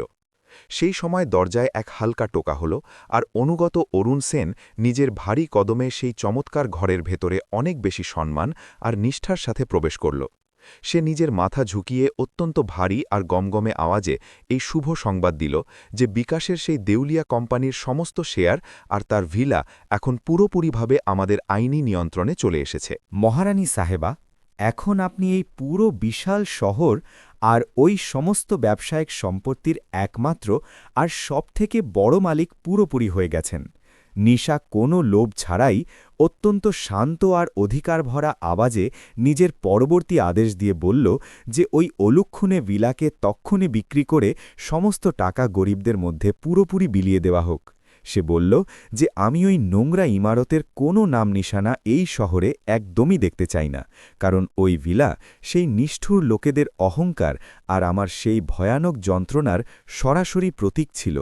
এইভাবে সে নিজের জীবনের সেই সবথেকে খারাপ আর ভয়াবহ অধ্যায়কে সবসময়ের জন্য খুব নির্দয়ভাবে সবসময়ের জন্য পুরোপুরি বন্ধ করে দিল। তৈরি হওয়ার পর সে নিজের অনেক মজবুত কদমের সাথে সেই মহলের লম্বা করিডর দিয়ে হতে হতে সরাসরি নিজের দাদাজি মহেন্দ্র রায়চৌধুরীর সেই খাস ঘরের দিকে অনেক বেশি শানের সাথে এগোতে লাগল। মহেন্দ্র রায়চৌধুরী নিজের সেই ব্যবসায়ী চেয়ারে বসেছিলেন, আর তার মুখে নিজের নাতনির এই অনেক বড় আর ভয়াবহ জয়ের এক অত্যন্ত গভীর আর সত্যি গর্ব পুরোপুরিভাবে পরিষ্কার নজর আসছিল। তিনি নিজের ওই দুর্বল চোখ দিয়ে নিশার দিকে তাকালেন, যে এখন এক অত্যন্ত শক্তিশালী শাসক হয়ে গিয়েছিল। মহেন্দ্র রায়চৌধুরী নিজের কাঁপতে থাকা হাত দিয়ে সেই পুরনো আর কিমতি বাদদামি ব্যবসায়ী মোহর তুললেন, আর সেটি অনেক গভীর সম্মানের সাথে নিজের নাতনি নিশার ওই মজবুত হাতে পুরোপুরি সঁপে দিলেন। তিনি নিজের ভারী আওয়াজে বললেন যে, আমার বাচ্চা, তুই নিজের শত্রুদের ভয়াবহ অন্ত হলে এই ব্যবসায়ী পরিবারের নামকে এক নতুন আর ডরাভন উচ্চতায় নিয়ে গিয়ে দাঁড় করিয়ে দিয়েছিস, যার ওপর আমার অনেক বেশি গর্ব হচ্ছে। আজ থেকে এই পুরো ব্যবসায়ী আর বিশাল সাম্রাজ্য কেবল তোরই মজুদ আদেশে পুরোপুরিভাবে কাজ করবে। নেশা সেই অত্যন্ত ভারী আর প্রাচীন ব্যবসায়ী মোহর নিজের হাতে খুব মজবুতভাবে ধরল, আর নিজের দাদাজির সামনে নিজের মাথা ঝুঁকিয়ে এক অত্যন্ত পাকা প্রতিশ্রুতি তাকে তখনই দিল। সে বলল যে, আমি এই অসীম শক্তি আর অঢেল দৌলতের ব্যবহার কেবল নিজের মিথ্যে অহংকারের জন্য কখনো করব না, বরং ওই গরিব লোকেদের ভালোর জন্য করব, যাদের সমাজ সব সময় বাজেভাবে পিষে ফেলে। আমি এক এমন মহান মহারানী হব যে নিজের শত্রুদের জন্য মৃত্যু হবে, কিন্তু গরিবদের জন্য এক অনেক বড় রক্ষক প্রমাণিত হবে। সেই দিন দুপুরে সে মহলের সেই অত্যাধুনিক মিটিং রুমে নিজের সাম্রাজ্যের সমস্ত প্রধান আর অভিজ্ঞ আধিকারিকদের এক অত্যন্ত জরুরি আর গোপন বৈঠক তখনই কোনো দেরি না করে ডাকল। ওই সমস্ত বড় আর অহংকারী আধিকারিক, যারা আগে তাকে এক বেচারি মেয়ে মনে করত, এখন তার সামনে ভয় আর আতঙ্কের চোটে ইঁদুরের মতো পুরোপুরিভাবে কাঁপতে কাঁপতে খুব শান্ত হয়ে বসেছিল। তারা জানত যে তাদের এই নতুন মহারানী কত বেশি চালাক আর অত্যন্ত বিপজ্জনক মগজওয়ালা এক ডরাবনো আর বেপরোয়া শাসক। নিশা নিজের সামনে রাখা একটি অনেক বড় আর চমৎকার ফাইল খুলল এবং সেই পুরো ভয় পাওয়া বোর্ডের সামনে নিজের জীবনের সবথেকে বড় প্রজেক্ট অত্যন্ত অধিকার ভরা আওয়াজে পুরোপুরিভাবে পেশ করল। সে বলল যে, আমরা এই শহরে কোনো নতুন আর অনেক বড় চমৎকার হোটেল বা আলিশান মল একদমই বানাতে চলেছি না, বরং আমরা আমাদের সমস্ত টাকাকে নদীর ধারের ওই নোংরা এলাকায় লাগাব। আমরা সেই পুরো ভয়ানক বস্তি এলাকাকে এক অত্যন্ত নতুন আর চমৎকার আধুনিক শহরে পুরোপুরিভাবে বদলে রেখে দেব। তার এই অদ্ভুত আর অবাক করে দেওয়া সিদ্ধান্ত শুনে সেখানে বসা সমস্ত বড় আধিকারিকদের মুখের রং পুরোপুরিভাবে উড়ে গেল, কিন্তু কারোর মধ্যেই তার বিরুদ্ধে কথা বলার সাহস একদমই ছিল না। নিশা অত্যন্ত অধিকার ভরা আওয়াজে বলল যে ওখানকার লোকেদের জন্য অনেক ভালো আর নতুন স্কুল তৈরি হবে, হাসপাতাল, পরিষ্কার জল আর পাকা মজবুত ঘর বানানো হবে, যাতে তারাও মানুষের মতো বাঁচতে পারে। আমি চাই যে এই কাজটিকে কাল সকাল থেকেই যুদ্ধকালীন তৎপরতায় তক্ষুনি শুরু করে দেওয়া হোক। সে নিজের চোখ বন্ধ করল, আর তার নদীর ধারের নিজের সেই গরিব আর অসুস্থ ধাইমায়ের কথা খুব বেশি মনে পড়ে গেল, যিনি নিজের প্রাণ দিয়ে তাকে সেই নোংরা বস্তিতে লালন পালন করে এত বড় করেছিলেন। সে জানত যে ওখানকার লোকেদের কাছে কোনো মিথ্যে অহংকার বা বড় দৌলত একদমই নেই, কিন্তু তাদের কাছে জীবনের সাথে লড়াই করার এক সত্যি আর মজবুত জেদ সব সময় মজুদ থাকে। তার এই নতুন প্রজেক্ট সেই মজুদ জেদকে এক সত্যি আর অনেক বড় শ্রদ্ধাঞ্জলি দেওয়ার তার নিজের একটি বিশেষ পদ্ধতি ছিল। কিছু সপ্তাহের মধ্যেই নদীর ধারের সেই নোংরা আর ভয়ানক এলাকায় মেশিনের ভারী আওয়াজ গুঞ্জতে লাগল, আর সেখানে উন্নয়নের সেই অনেক বড় আর চমৎকার কাজ পুরো তেজির সাথে শুরু হয়ে গেল। একদিন নিশা নিজের সেই অত্যন্ত দামি কালো রঙের বেন্টলি গাড়িতে বসে সেই পুরো কাজের তদারকি করার জন্যে সেই বস্তি এলাকায় অনেক বেশি শান আর শক্তির সাথে পৌঁছল। গাড়ি থেকে বাইরে বেরোনোর সময় সে কোনো দামি গয়না বা খুব ভারী ব্যবসায়ী পোশাক একদমই পরেনি, যা খুব অদ্ভুত ছিল। সে এক অত্যন্ত সাধারণ কিন্তু অত্যন্ত চমৎকার সাদা রঙের শাড়ি পরেছিল, কিন্তু তার মুখে সেই ভয়াবহ ব্যবসায়ী তেজ এখনও পুরোপুরিভাবে কায়েম ছিল, যা তাকে সবার থেকে আলাদা আর শক্তিশালী বানাচ্ছিল। নদীর ধারের সেই সমস্ত গরিব লোক তাকে খুব ভালোভাবেই চিনে গিয়েছিল, কিন্তু এখন তারা তাকে এক গরিব অসহায় মেয়ে হিসেবে নয়, বরং নিজেদের এক খুব ভালো দেবী হিসেবে দেখছিল। ওই সমস্ত গরিব লোকেদের চোখ থেকে খুশি আর অনেক বেশি প্রশান্তির গরম অশ্রু অনবরত নিচে বইছিল। নিশা অনেক ভালোবাসা আর প্রশান্তির সাথে ওই লোকেদের ভিড়ের মাঝে পায়ে হাঁটতে লাগল, আর হঠাৎ তার নজর একটি ছোট আর গরিব মেয়ের ওপর পড়ল, যে নিজের ছেঁড়া ফ্রকে ভয় পেয়ে দাঁড়িয়েছিল। সে ওই বাচ্চাটিকে দেখে নিজের পুরনো ছোটবেলাকে গভীরভাবে মনে করল এবং সামনে এগিয়ে বাচ্চাটির মাথায় নিজের হাত অত্যন্ত ভালোবাসা আর মমতার সাথে ধীরে ধীরে বোলাতে লাগল। সে ওই বাচ্চাটিকে বলল যে তুমি খুব মন দিয়ে পড়াশোনা করো, আর কখনো কোনো অহংকারী মানুষের সামনে নিজের মজুত মাথা একদমই ঝুঁকিয়ে দিও না। এটি সেই আসল আর সুন্দর মুহূর্ত ছিল, যা সেই নিষ্ঠুর মধুরিমা আর নিশার মাঝখানের সেই সবথেকে বড় তফাতকে এই দুনিয়ার সামনে খুব ভালোভাবে আর পরিষ্কারভাবে প্রমাণ করছিল। মধুরিমার মিথ্যে আমিরই কেবল লোকেদের পায়ের নিচে পিষে ফেলা আর তাদের নিচু দেখানো থেকে তৈরি হতো, যা এক অত্যন্ত ভয়ানক আর নোংরা অহংকার ছিল, যা কেউ পছন্দ করত না। কিন্তু নিশার আসল ব্যবসায়ী শক্তি পড়ে যাওয়া লোকেদের ফেরত তোলা আর তাদের এক নতুন জীবন দেওয়ার মধ্যে পুরোপুরিভাবে থাকত। সময় অনেক দ্রুততার সাথে ডানা লাগিয়ে উড়তে লাগল, আর কিছু মাসের মধ্যেই নিশার সেই বিশাল ব্যবসায়িক সাম্রাজ্য পুরো দুনিয়ায় এক অনেক বড় আর অজেয় রূপের মতো পুরোপুরিভাবে প্রতিষ্ঠিত হয়ে গিয়েছিল। তার সেই তেজ আর চালাক ব্যবসায়িক বুদ্ধি বড় বড় দিকপালদেরও ধুলো চাটানোর জন্য যথেষ্ট ছিল, আর তার নাম শুনতেই বাজারে বাঘা বাঘা লোকেদের ঘাম ছুটে যেত। সে এক এমন ন্যায়পরায়ণ মহারানী হয়ে গিয়েছিল, যার আতঙ্ক আর সম্মান দুই লোকেদের হৃদয়ে অনেক গভীর পর্যন্ত মজুদ ছিল। শহরের সেই সমস্ত দুর্নীতিগ্রস্ত রাজনীতিবিদ আর বেইমান ধনী ব্যবসায়ী, যারা কখনো বিকাশের সাথে মিলে কালো টাকার ঘিনঘিনিয়ে খেলা খেলত, তাদের নিশা খুব নির্দয়ভাবে সব সময়ের জন্য পুরোপুরি বরবাদ করে দিয়েছিল। সে এক নতুন আর পরিষ্কার পরিচ্ছন্ন ব্যবসায়িক যুগের চমৎকার শুরু করেছিল, যেখানে শুধু পরিশ্রম, সততা আর পাকা আদর্শকেই সবথেকে বেশি গুরুত্ব দেওয়া হতো, যা খুব জরুরি ছিল। তার রাজত্বে কোনো দুর্বল বা গরিব মানুষকে কষ্ট দেওয়ার সাহস দেখানোর মানুষের জন্য কোনো ক্ষমা বা করুণা একদমই মজুদ ছিল না। এক অত্যন্ত শান্ত আর সুন্দর সন্ধ্যায় নিশা নিজের সেই ভব্য ব্যবসায়িক প্রাসাদের সবথেকে উঁচু ব্যালকনিতে একলা দাঁড়িয়ে শহরের জগমগিয়ে ওঠা আলোগুলোকে অনেক গভীর নজরে অনবরত দেখছিল। তার কালী পুজোর সেই ডরাবনো রাত হঠাৎ আবার মনে পড়ে গেল, যখন সে সেই পুজোর থালাকে মাটিতে আছড়ে ফেলে নিজের সেই সয়ে যাওয়া জীবনকে সব সময়ের জন্য পুরোপুরিভাবে শেষ করে দিয়েছিল। সেই একটি অত্যন্ত মজুত আর ভয়াবহ সিদ্ধান্ত আজ তাকে এই দুনিয়ার সব থেকে উঁচু শিখরে এনে দাঁড় করিয়েছিল। সেই রাতে যখন সে সেই প্রদীপ নিভিয়েছিল, তখন আসলে সে সেই কাপুরুষ ঘরের মিথ্যে আর অন্তঃসার শূন্য প্রথার শিকলগুলোকে অনেক শক্তির সাথে ভেঙে নিজেকে পুরোপুরিভাবে সব সময়ের জন্য আজাদ বা মুক্ত করেছিল। সে জেনে গিয়েছিল যে একজন নারীর আসল শক্তি তার মঙ্গলসূত্রে বা তার শাড়িতে একদমই থাকে না, বরং তার সেই তেজ মগজ আর কখনো না ঝুঁকে থাকা মজুদ স্বাভিমানে লুকিয়ে থাকে। সে নিজের সেই স্বাভিমানের রক্ষার জন্য পুরো শহরকে নিজের কদমে খুব বাজেভাবে ঝুঁকিয়ে রেখে দিয়েছিল। অরুণ সেন অত্যন্ত আদব আর সম্মানের সাথে একটি সোনার ট্রেতে চা নিয়ে সেখানে এলো এবং নিজের এই মহান মহারানীকে অনেক বেশি গর্ব আর খুশিতে ভরা নজরে অনবরত দেখতে লাগল। সে এখন নিশাকে শুধু এক হারিয়ে যাওয়া উত্তরাধিকারী হিসেবে একদমই দেখত না, বরং এক এমন ভয়াবহ আর মহান কিংবদন্তি হিসেবে দেখত, যেই পুরো ব্যবসায়ী পরিবারের ইতিহাস বদলে দিয়েছিল। সে অত্যন্ত ভারী আর গমগমে আওয়াজে বলল যে মহারানী সাহেবা, এখন এই পুরো সাম্রাজ্য পুরোপুরিভাবে সুরক্ষিত আর অজেয়।